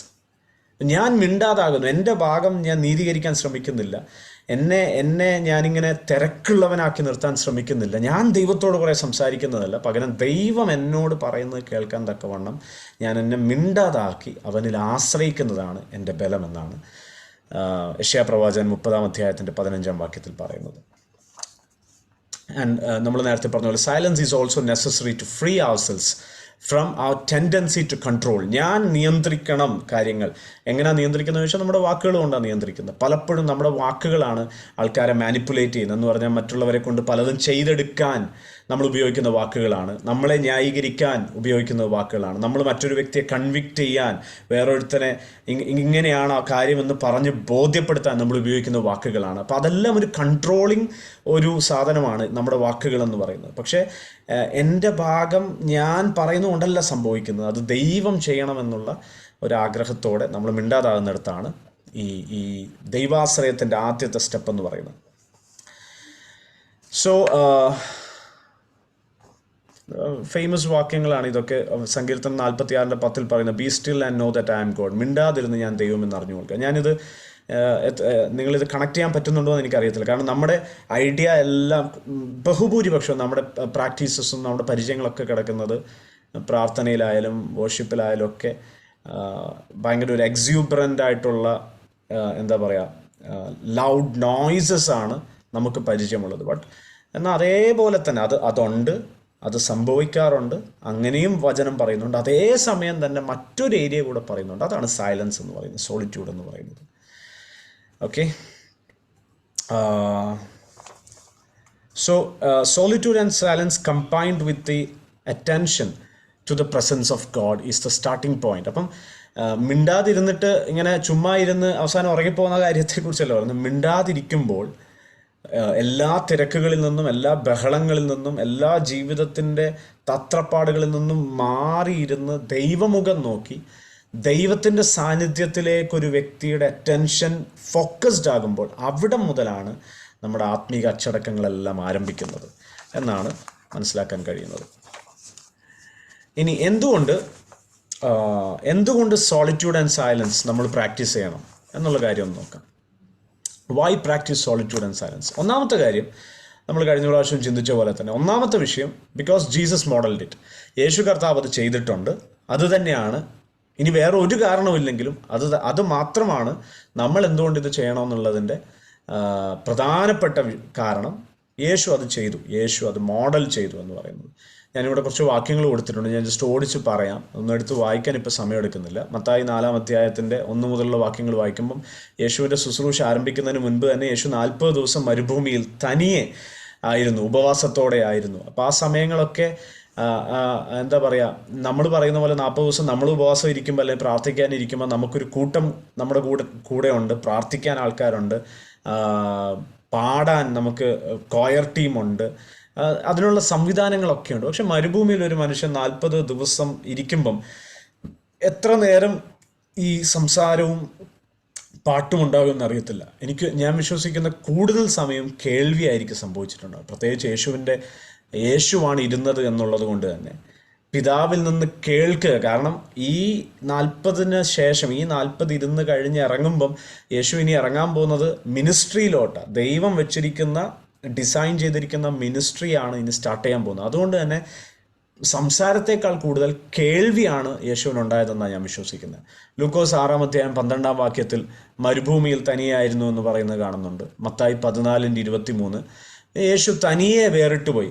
നിങ്ങൾ ശ്രദ്ധിക്കണം, യേശു എപ്പോഴും ശിഷ്യന്മാരുടെ കൂടെയാണ് മിക്കപ്പോഴും സഞ്ചരിച്ചിരുന്നെങ്കിൽ പോലും പ്രാർത്ഥനയുടെ സമയം അല്ലെങ്കിൽ പിതാവിൻ്റെ കൂടെ ചെലവഴിക്കുന്ന സമയങ്ങളൊന്നും കോർപ്പറേറ്റ് ടൈമായിട്ടല്ല യേശു കണ്ടിട്ടുള്ളത്. അതെല്ലാം വളരെ പേഴ്സണൽ ടൈമായിട്ട് തന്നെ കണ്ട് യേശു തനിയെ മാറിപ്പോയി എന്ന് പറയുന്ന ഭാഗങ്ങളാണ്. പിന്നെ ഞാൻ ഈ കൊടുത്തിരിക്കുന്ന മർക്കോസ് 1:35, 6:31, ലൂക്കോസ് 4:42, 5:16, മത്തായി 17:1 മുതൽ 9 വരെ, 26:36 മുതൽ 46 വരെ ഒക്കെ യേശു അത് ചെയ്തു എന്നുള്ളത് വളരെ വ്യക്തമായിട്ട് കാണിക്കുന്നുണ്ട്. അതുകൊണ്ട് തന്നെ അത് നമ്മൾ ചെയ്യേണ്ടത് ആവശ്യമാണെന്നും കൂടെ മനസ്സിലാവുകയാണ്. രണ്ടാമത്തെ കാര്യം, എന്തുകൊണ്ട് സോളിറ്റ്യൂഡ് ആൻഡ് സൈലൻസ് നമ്മൾ പ്രാക്ടീസ് ചെയ്യണം? To hear the voice of God better. വളരെ വ്യക്തതയോടെ ദൈവശബ്ദം കേൾക്കാൻ വേണ്ടി നമ്മളത് ചെയ്യേണ്ട ആവശ്യമാണ്. സങ്കീർത്തനം 46:10 വാക്യം, എനിക്ക് തോന്നുന്നു അതാണ് നമ്മൾ നേരത്തെ വായിച്ചത്. B still and know that I M Lord. ഞാൻ മിണ്ടാതെ ഇരുന്ന് ഞാൻ ദൈവമെന്ന് അറിഞ്ഞുകൊള്ളുക. അപ്പോൾ ദൈവശബ്ദത്തെക്കുറിച്ച് പലപ്പോഴും ഈ ദൈവശബ്ദം പെരുവെള്ളത്തിൻ്റെ ഇരച്ചിൽ പോലെ ദൈവത്തെ സ്തുതിക്കണമെന്നൊക്കെ നമ്മൾ പറയുന്നുണ്ട്. ദൈവശബ്ദത്തെക്കുറിച്ച് പലപ്പോഴും ബൈബിൾ പറഞ്ഞിരിക്കുന്നതിനകത്ത് ഒരു വളരെ ജെൻറ്റിൽ വോയിസ് ആണെന്നാണ് നമുക്ക് മനസ്സിലാകുന്നത്. ദൈവശബ്ദം ഇങ്ങനെ ഇടിമുഴക്കം പോലെ വെളിപ്പെട്ട സമയങ്ങളുണ്ട്. എന്നാൽ പലപ്പോഴും ദൈവം തൻ്റെ എന്താ പറയുക, ദൈവപുരുഷന്മാരോട്, ദൈവം അപ്പോയിൻ്റ് ചെയ്ത വ്യക്തികളോടൊക്കെ സംസാരിക്കുന്നത് പലയിടങ്ങളിലും കാണുമ്പം ഒരു ഏകാന്തതയിലുള്ളവരോടൊക്കെ, ഒരു സോളിറ്റ്യൂഡിൽ ഇരുന്നിട്ടുള്ള ആളുകളോടൊക്കെ സംസാരിക്കുമ്പം ദൈവത്തിൻ്റെ വോയിസ് വളരെ ജെൻറ്റിലാണെന്നാണ് വായിക്കുന്നത്. ഈ 1 രാജാക്കന്മാർ 19-ാം അധ്യായം അതിൻ്റെ 9 മുതൽ 18 വരെയുള്ള വാക്യങ്ങൾ വായിക്കുമ്പം ഏലിയാവിനോട് ദൈവത്തിൻ്റെ ആത്മാവ് സംസാരിക്കുന്ന ഒരു കാര്യം അവിടെ കാണുന്നുണ്ട്. ഇവിടെ വന്ന് നിൽക്കുക എന്ന് പറഞ്ഞതിന് ശേഷം ആദ്യം ഒരു വലിയ ചുഴലിക്കാറ്റ് കടന്നുപോയി, അതിൽ പക്ഷെ ദൈവം ഇല്ലായിരുന്നു. പിന്നെ ഒരു വലിയ ഭൂമികുലുക്കം ഉണ്ടായി, അതിൽ ദൈവം ഇല്ലായിരുന്നു, അല്ലെങ്കിൽ ദൈവശബ്ദമില്ലായിരുന്നു. പിന്നെ ഒരു വലിയ തീ വന്നു, അതിനകത്ത് ദൈവശബ്ദമില്ലായിരുന്നു. അതെല്ലാം കഴിഞ്ഞിട്ട് വളരെ ഒരു ജെൻറ്റിൽ വിസ്പർ, വളരെ ഫീബിളായിട്ടുള്ള, വളരെ മൃദുവായ ശബ്ദം പുറപ്പെട്ടു. അതായിരുന്നു ദൈവത്തിൻ്റെ ശബ്ദം. അപ്പം ഒന്ന് ചിന്തിച്ച് നോക്കണമേ, ദൈവശബ്ദം കേൾക്കണമെങ്കിൽ സത്യത്തിൽ നമ്മൾ സ്റ്റില്ലാവേണ്ട ആവശ്യമുണ്ട്, നമ്മൾ സൈലൻ്റ് ആകേണ്ട ആവശ്യമുണ്ട്. നമ്മൾ പലപ്പോഴും നമ്മൾ അങ്ങോട്ട് ദൈവത്തോട് സംസാരിക്കുന്നതാണ് കൂടുതലും നമ്മുടെ ആരാധനയും പ്രാർത്ഥനയും. എന്നാൽ അതേസമയം തന്നെ ഇതിനകത്തൊരു സൈലൻസ് എന്ന് പറയുന്ന ഒരു എലമെൻ്റ് കൂടെ വർക്ക് ചെയ്യുന്നുണ്ടെന്നുള്ളതാണ് സത്യം. മൂന്നാമത്തെ പോയിന്റ് കണ്ടു, ടു വർഷിപ്പ് ഗോഡ്, ദൈവത്തെ ആരാധിക്കാൻ. അപ്പോൾ അതൊരു ഭയങ്കര കോൺട്രറി ആയിട്ട് നമുക്ക് തോന്നും. കാരണം നമ്മൾ ദൈവത്തെ ആരാധിക്കുന്നു എന്ന് പറയുമ്പോൾ അതിനകത്ത് പാട്ടുണ്ട്, ആരാധനയുണ്ട്, ശബ്ദമുണ്ട്, ഇൻസ്ട്രുമെൻറ്റ്സ് ഉണ്ട്, അതിൻ്റെ വലിയ വാദ്യഘോഷങ്ങളുടെ ഒക്കെ ഒരു സൗണ്ട് വരുന്നുണ്ട്. പക്ഷെ ഇവിടെ പറയാണ് ടു വർഷിപ്പ് ഗോഡ് സൈലൻസ് ആവശ്യമാണ്. ഹബക്കൂക്കിൻ്റെ പുസ്തകം 2-ാം അധ്യായം അതിൻ്റെ 20-ാമത്തെ വാക്യത്തിനകത്ത് ആ ഭാഗം നമുക്കൊന്ന് ഒരുമിച്ചൊന്ന് എടുത്തൊന്ന് വായിച്ചു നോക്കാം. ഹബക്കൂക്ക് 2:20 ഇങ്ങനെ എഴുതിയിരിക്കുന്നത്, the Lord is in his holy temple, let all the earth be silent before him. മലയാളത്തിൽ ദൈവം തൻ്റെ വിശുദ്ധ മന്ദിരത്തിൽ ഇരിക്കുന്നു, സകല ഭൂമിയും അവൻ്റെ മുൻപിൽ മിണ്ടാതിരിക്കട്ടെ എന്നൊരർത്ഥമാണ് വരുന്നത്. Let all the earth be silent before him. ദൈവത്തിൻ്റെ ആലയത്തിൽ ദൈവമുണ്ട്, അതുകൊണ്ട് തന്നെ ഭൂമി അവൻ്റെ മുമ്പിൽ എങ്ങനെ നിൽക്കട്ടെ എന്നാണ് പറയുന്നത്, മിണ്ടാതാകട്ടെ. അപ്പം ദൈവത്തിൽ നിന്ന് കേൾക്കുന്നതാണ് ശരിക്കും ആരാധനയുടെ ഒരു ഡീപ്പർ സെൻസ് എന്ന് പറയുന്നത്. ഞാനിങ്ങനെ കേട്ടിട്ടുള്ളൊരു കാര്യം കൂടെ ഞാൻ പറയാം. അതായത് പഴയ നിയമത്തിൽ ഈ ആലയം, കൂടാരം, ഇങ്ങനെ പ്രാകാരം, വിശുദ്ധ സ്ഥലം, അതിവിശുദ്ധ സ്ഥലത്തിൽ പെട്ടകം, അതിൻ്റെ മേലെ പുരോഹിതൻ യാഗമൃഗത്തിൻ്റെ രക്തവും കൊണ്ട് ചെന്ന് എന്താ പറയുക, പെട്ടകത്തിൻ്റെ മേലെ ഒഴിച്ച് അതിലേക്കാണ് ദൈവത്തിൻ്റെ മഹത്വം ഇറങ്ങുന്നത്. അവിടെ, അല്ലെങ്കിൽ നമ്മൾ ഈ പറയുന്ന പോലെ ധൂപം കാട്ടുന്ന പുരോഹിതൻ അതിവിശുദ്ധ സ്ഥലത്തൊക്കെ നിൽക്കുന്ന ആ ഒരു സാഹചര്യത്തിൽ നമ്മൾ എവിടെയെങ്കിലും എനിക്ക് തോന്നുന്നു ഇസ്രായേലിൻ്റെ ഒരു കൾച്ചറിനകത്ത്, ഒരു വേർഷിപ്പ് കൾച്ചറിനകത്ത്, ആ അതിവിശുദ്ധ സ്ഥലത്ത്, അതായത് ദൈവത്തിൻ്റെ ഏറ്റവും ആ പ്യോറസ്റ്റ് ഗ്ലോറി വെളിപ്പെടുന്ന അതിവിശുദ്ധ സ്ഥലത്ത് കയറി ചെല്ലുന്ന പുരോഹിതൻ അവിടെ ചെയ്യാൻ അല്ലെങ്കിൽ പറയാനോ ഒരു വാക്കുപോലും ഇല്ല, മിണ്ടാതെ നിൽക്കുകയാണ്. ദൈവസാന്നിധ്യം ഇറങ്ങുന്ന ദൈവത്തിൻ്റെ മഹത്വത്തിൻ്റെ മുൻപിൽ ആ പുരോഹിതൻ he's totally silence in the presence of God. ദൈവസാന്നിധ്യത്തിൽ വളരെ നിശബ്ദനായിട്ടാണ് അദ്ദേഹം നിൽക്കുന്നത്. അപ്പോൾ ആ നിശബ്ദതയ്ക്കകത്ത് ശരിക്കും ഒരു വലിയ ദൈവസാന്നിധ്യം വെളിപ്പെടുന്നുണ്ട്. ഞാനൊരു ദൈവദാസൻ്റെ ഒരു ബുക്ക് വായിച്ചപ്പോൾ അതിനകത്ത് ഇങ്ങനെ എഴുതിയിരിക്കുന്നു, ഒരു അദ്ദേഹത്തിൻ്റെ ശുശ്രൂഷയുടെ ഒരു കാലയളവിൽ ദൈവത്തെ കുറച്ചുകൂടെ ആഴമായിട്ട് അറിയണം, അനുഭവിക്കണം എന്നുള്ളൊരു വലിയ ആഗ്രഹം വന്നിട്ട് ആ പാസ്റ്റർ എന്ത് ചെയ്തു എന്ന് പറഞ്ഞാൽ കുറച്ച് ദിവസങ്ങൾ ദൈവസന്നിധി ഇരിക്കാൻ തീരുമാനിച്ചു. ഇരുന്നിട്ട് നമ്മളൊക്കെ എന്താ ചെയ്യുക, ഇപ്പം ഞാനാണെങ്കിൽ അങ്ങനെ ഇരുന്ന് കഴിഞ്ഞാൽ, അങ്ങനെ ഒരു ആഗ്രഹത്തോടെ ഇരുന്ന് കഴിഞ്ഞാൽ തീർച്ചയായിട്ടും നമ്മൾ പോയി ഇരുന്ന് ദൈവത്തോട് പ്രാർത്ഥിച്ചോളും, കർത്താവേ എനിക്ക് നിന്നെ ഇനിയും അറിയണം, എനിക്ക് ഇനിയും കൂടുതലായിട്ട് ആഴമായി നിന്നിൽ വളരാൻ സഹായിക്കണം, കർത്താവിനെ ഇനിയും കൂടുതൽ കാണാൻ എൻ്റെ കണ്ണുകളെ തുറക്കണം. അങ്ങനെ കുറേ കാര്യങ്ങൾ ഇങ്ങനെ പറഞ്ഞ് പ്രാർത്ഥിക്കുക. പക്ഷേ ഡേ 1, ഡേ 2, ഡേ 3, ഡേ 4 കഴിഞ്ഞിട്ടും ഈ ദൈവദാസന് പറയത്തക്ക ഒരു അനുഭവം ഉണ്ടാകുന്നില്ല. അപ്പം കുറച്ച് ദിവസങ്ങൾ കഴിഞ്ഞപ്പം ഇദ്ദേഹം അങ്ങ് വളരെ നിരാശനാകാൻ തുടങ്ങി.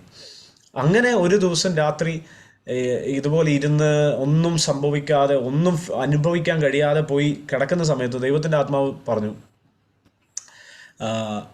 നീ എന്നെ അനുഭവിക്കണം എന്ന ആഗ്രഹത്തോടെയാണ് വരുന്നത് അല്ലേ, പക്ഷെ സത്യത്തിൽ നിന്നെക്കാൾ അധികമായിട്ട് ഞാൻ നിന്നെ അനുഭവിക്കണം എന്നുള്ള ആഗ്രഹത്തോടെയാണ് ഇരിക്കുന്നതെന്ന് പറഞ്ഞു. ഇത് മനസ്സിലായ ഉടനെ ഈ ദൈവദാസൻ പെട്ടെന്ന് എഴുന്നേറ്റ് തൻ്റെ പ്രാർത്ഥനാ മുറിയിലോട്ട് വീണ്ടും പോയി. അവിടെ ഇരുന്ന് ഒരു വാക്കുപോലും പറയാനില്ലാതെ സൈലൻ്റായിട്ട് ഇരുന്ന ആ മൊമെൻറ്റിൽ അദ്ദേഹം ഇങ്ങനെ എഴുതിയിരിക്കുന്നത്, അതുവരെ അനുഭവിക്കാത്ത ശക്തമായ ഒരു ദൈവിക സാന്നിധ്യം അദ്ദേഹത്തെ കവർ ചെയ്യുന്നത് അദ്ദേഹം മനസ്സിലാക്കാൻ ഇടയായി തീർന്നു. അപ്പം സൈലൻസിലാണ് പലപ്പോഴും ദൈവത്തിൻ്റെ വളരെ ശക്തമായ ഇടപെടലുകൾ ഉണ്ടാകുന്നത്. നമ്മുടെ വാക്കുകളുടെ പെരുപ്പമൊന്നുമല്ല ദൈവത്തെ കൊണ്ട് പ്രവർത്തിപ്പിക്കുന്നത്, നമ്മുടെ അവൈലബിലിറ്റിയാണ്.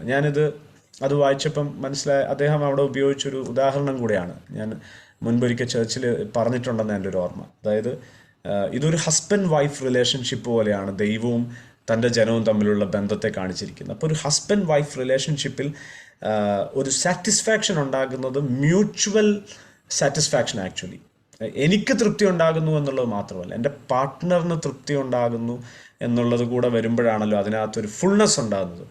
എന്ന് പറയുന്ന പോലെ തന്നെ ദൈവമായിട്ടുള്ള ബന്ധത്തിനകത്ത് നമ്മൾ പലപ്പോഴും ചിന്തിക്കുന്ന, എനിക്ക് ദൈവത്തെ അനുഭവിക്കാൻ പറ്റിയില്ല, ഇന്ന് എനിക്ക് വേണ്ട പോലെ, നമ്മൾ അങ്ങനെയൊക്കെയല്ല, നമ്മുടെ ഫീലിങ്സ് വെച്ചാണ് നമ്മൾ പലപ്പോഴും ഇത് അളന്നു നോക്കുന്നത്. കഴിഞ്ഞ ആഴ്ചത്തെ പോലെ എനിക്ക് ഈ ആഴ്ച പറ്റില്ല, അല്ലെങ്കിൽ ഇന്നലത്തെ പോലെ എനിക്ക് ഇന്ന് പറ്റിയില്ല. അപ്പോൾ എൻ്റെ ഫീലിംഗ് വെച്ച് എൻ്റെ സാറ്റിസ്ഫാക്ഷനാണ് ഞാൻ അളക്കുന്നത്. അതേപോലെ തന്നെ ദൈവം അപ്പോൾ ആ ദൈവദാസനോട് പറഞ്ഞത്, എനിക്കും ദൈവത്തിനും നിന്നെ അനുഭവിക്കണമെന്ന്, അങ്ങനെ ഒരു സാറ്റിസ്ഫാക്ഷൻ ഫാക്ടർ കൂടെ ദൈവത്തിൻ്റെ ഭാഗത്തുണ്ടെന്ന് ദൈവം പറയുമായിരുന്നു. അപ്പോൾ അത് അദ്ദേഹത്തിനൊരു ഭയങ്കര ഒരു മൈൻഡ് ബ്ലോയിങ്, ഒരു പുതിയൊരു ഐ ഓപ്പണറായിരുന്നു, പുതിയൊരു പെർസെപ്ഷനായിരുന്നു ആ ഏരിയയിൽ അദ്ദേഹത്തിനുണ്ടായത്. അപ്പം ദൈവത്തെ ആരാധിക്കുന്നതിനകത്ത് സൈലൻസിനൊരു ഭയങ്കര ഇമ്പോർട്ടൻസ് ഉണ്ട്. ഇത് പറഞ്ഞതിനകത്ത് ഇനി അടുത്ത ആഴ്ച വന്നിട്ട് ആരും പാട്ട് പാടാതെ കൈയടിക്കാതെ ഒന്നും നിൽക്കണമെന്നല്ല. ഇതൊക്കെ പേഴ്സണൽ റിലേഷൻഷിപ്പിനകത്ത് വ്യക്തിപരമായുള്ള ദൈവത്തോടുള്ള പ്രാർത്ഥന, ആരാധന, സമയം, ഇതിനകത്ത് റിഫ്ലക്റ്റ് ചെയ്യുന്ന കാര്യങ്ങളെക്കുറിച്ചാണ് ഇത് പറയുന്നത്. മറ്റൊരു കാര്യം, to express faith in God. സങ്കീർത്തനം 62-ന്റെ 1-2 വാക്യങ്ങൾ ആർക്കെങ്കിലും ഒരാൾക്ക് വായിക്കാമോ? സങ്കീർത്തനം 62-ന്റെ 1-2.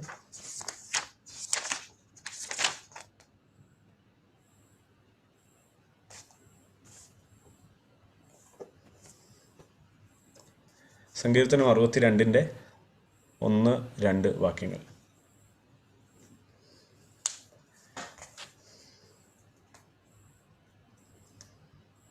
ആരെങ്കിലും എടുത്തവരുണ്ടെങ്കിൽ ഒന്ന് വായിക്കണം. എന്റെ എന്റെ ഉള്ളം ദൈവത്തെ നോക്കി മൗനമായിരിക്കുന്നു. Yeah. എന്റെ രക്ഷ അവങ്കിൽ നിന്ന് വരുന്നു. അവൻ തന്നെ എന്റെ പാറയും എന്റെ രക്ഷയും ആകുന്നു. എന്റെ ഗോപുരവും അവൻ തന്നെ. ഞാൻ ഏറെ കുലുങ്ങുകയില്ല. മതി. അപ്പോൾ ഒരു ഭയങ്കര ഒരു ട്രസ്റ്റിൻ്റെ സ്റ്റേറ്റ്മെൻ്റ് ഇവിടെ പറയുന്നത്. അപ്പം എനിക്ക് ദൈവത്തിൽ വിശ്വാസമുണ്ട് എന്നുള്ളത് എങ്ങനെ വെളിപ്പെടുത്തും, എങ്ങനെ വെളിവായി വരും?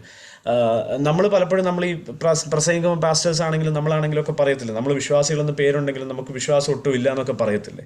അതെന്തുകൊണ്ടാണെന്ന് ചോദിച്ചാൽ പലപ്പോഴും നമ്മുടെ വാക്കുകളിൽ തന്നെ അത് പ്രകടമാകുന്നു നമുക്ക് വിശ്വാസം ഇല്ല എന്നുള്ളത്.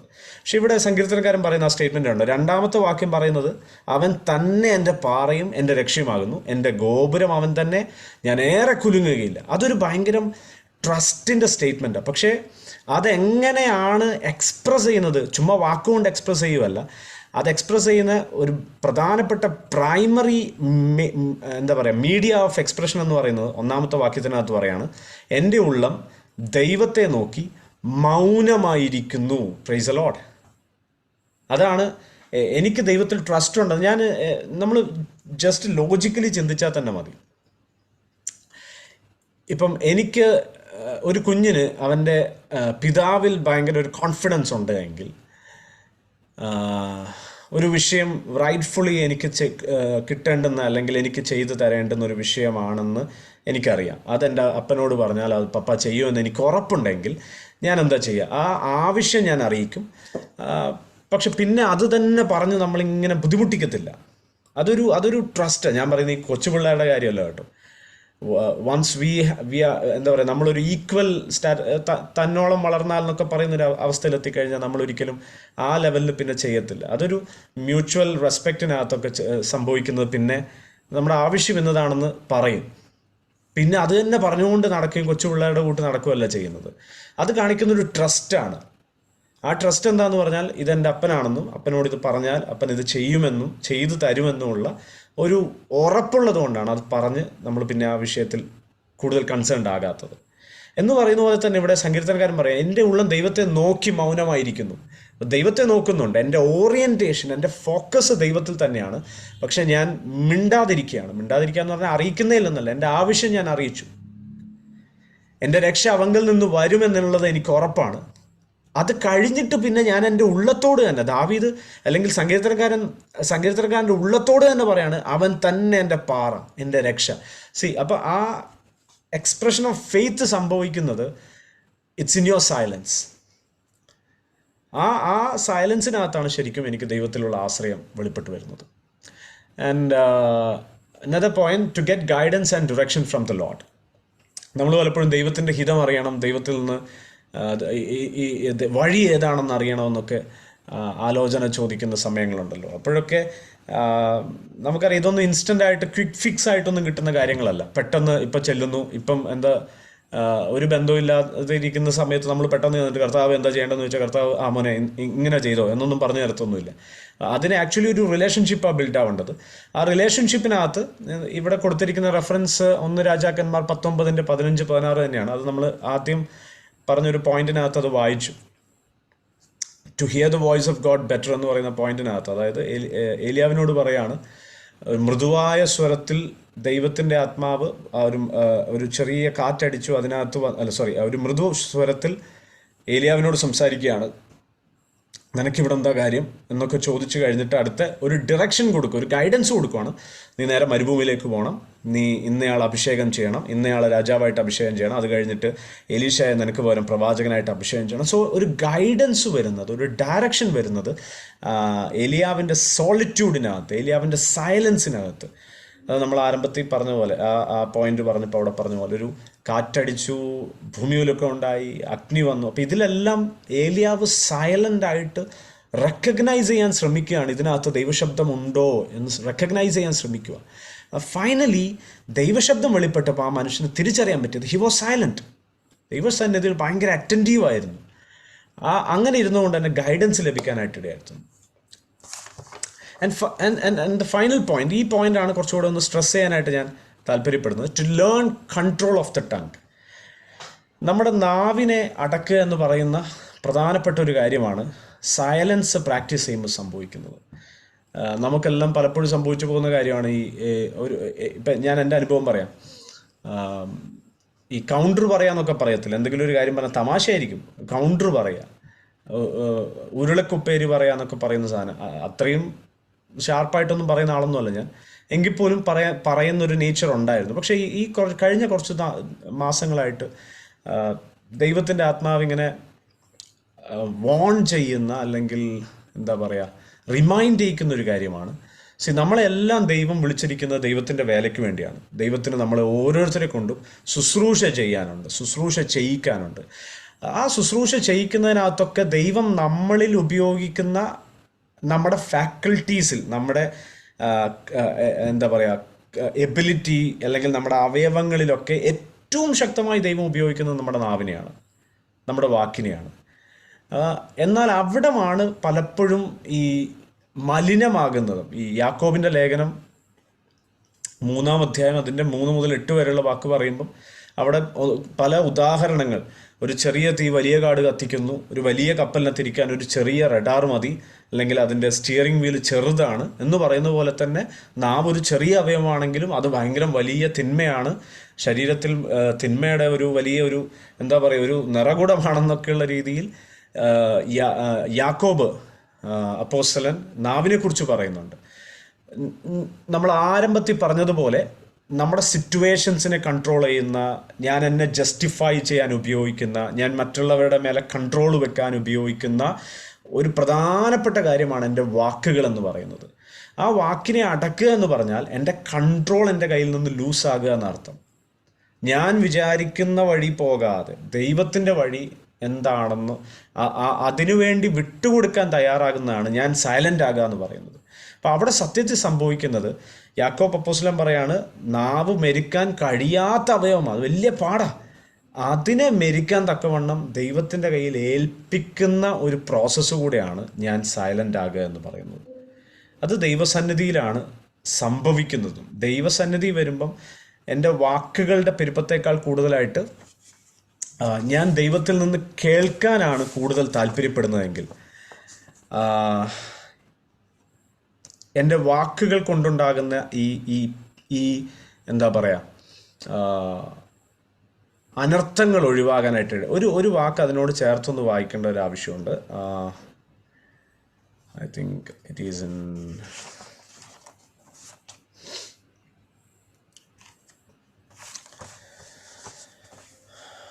ഒരു മിനിറ്റ് ഒന്ന് നോക്കിക്കോട്ടെ.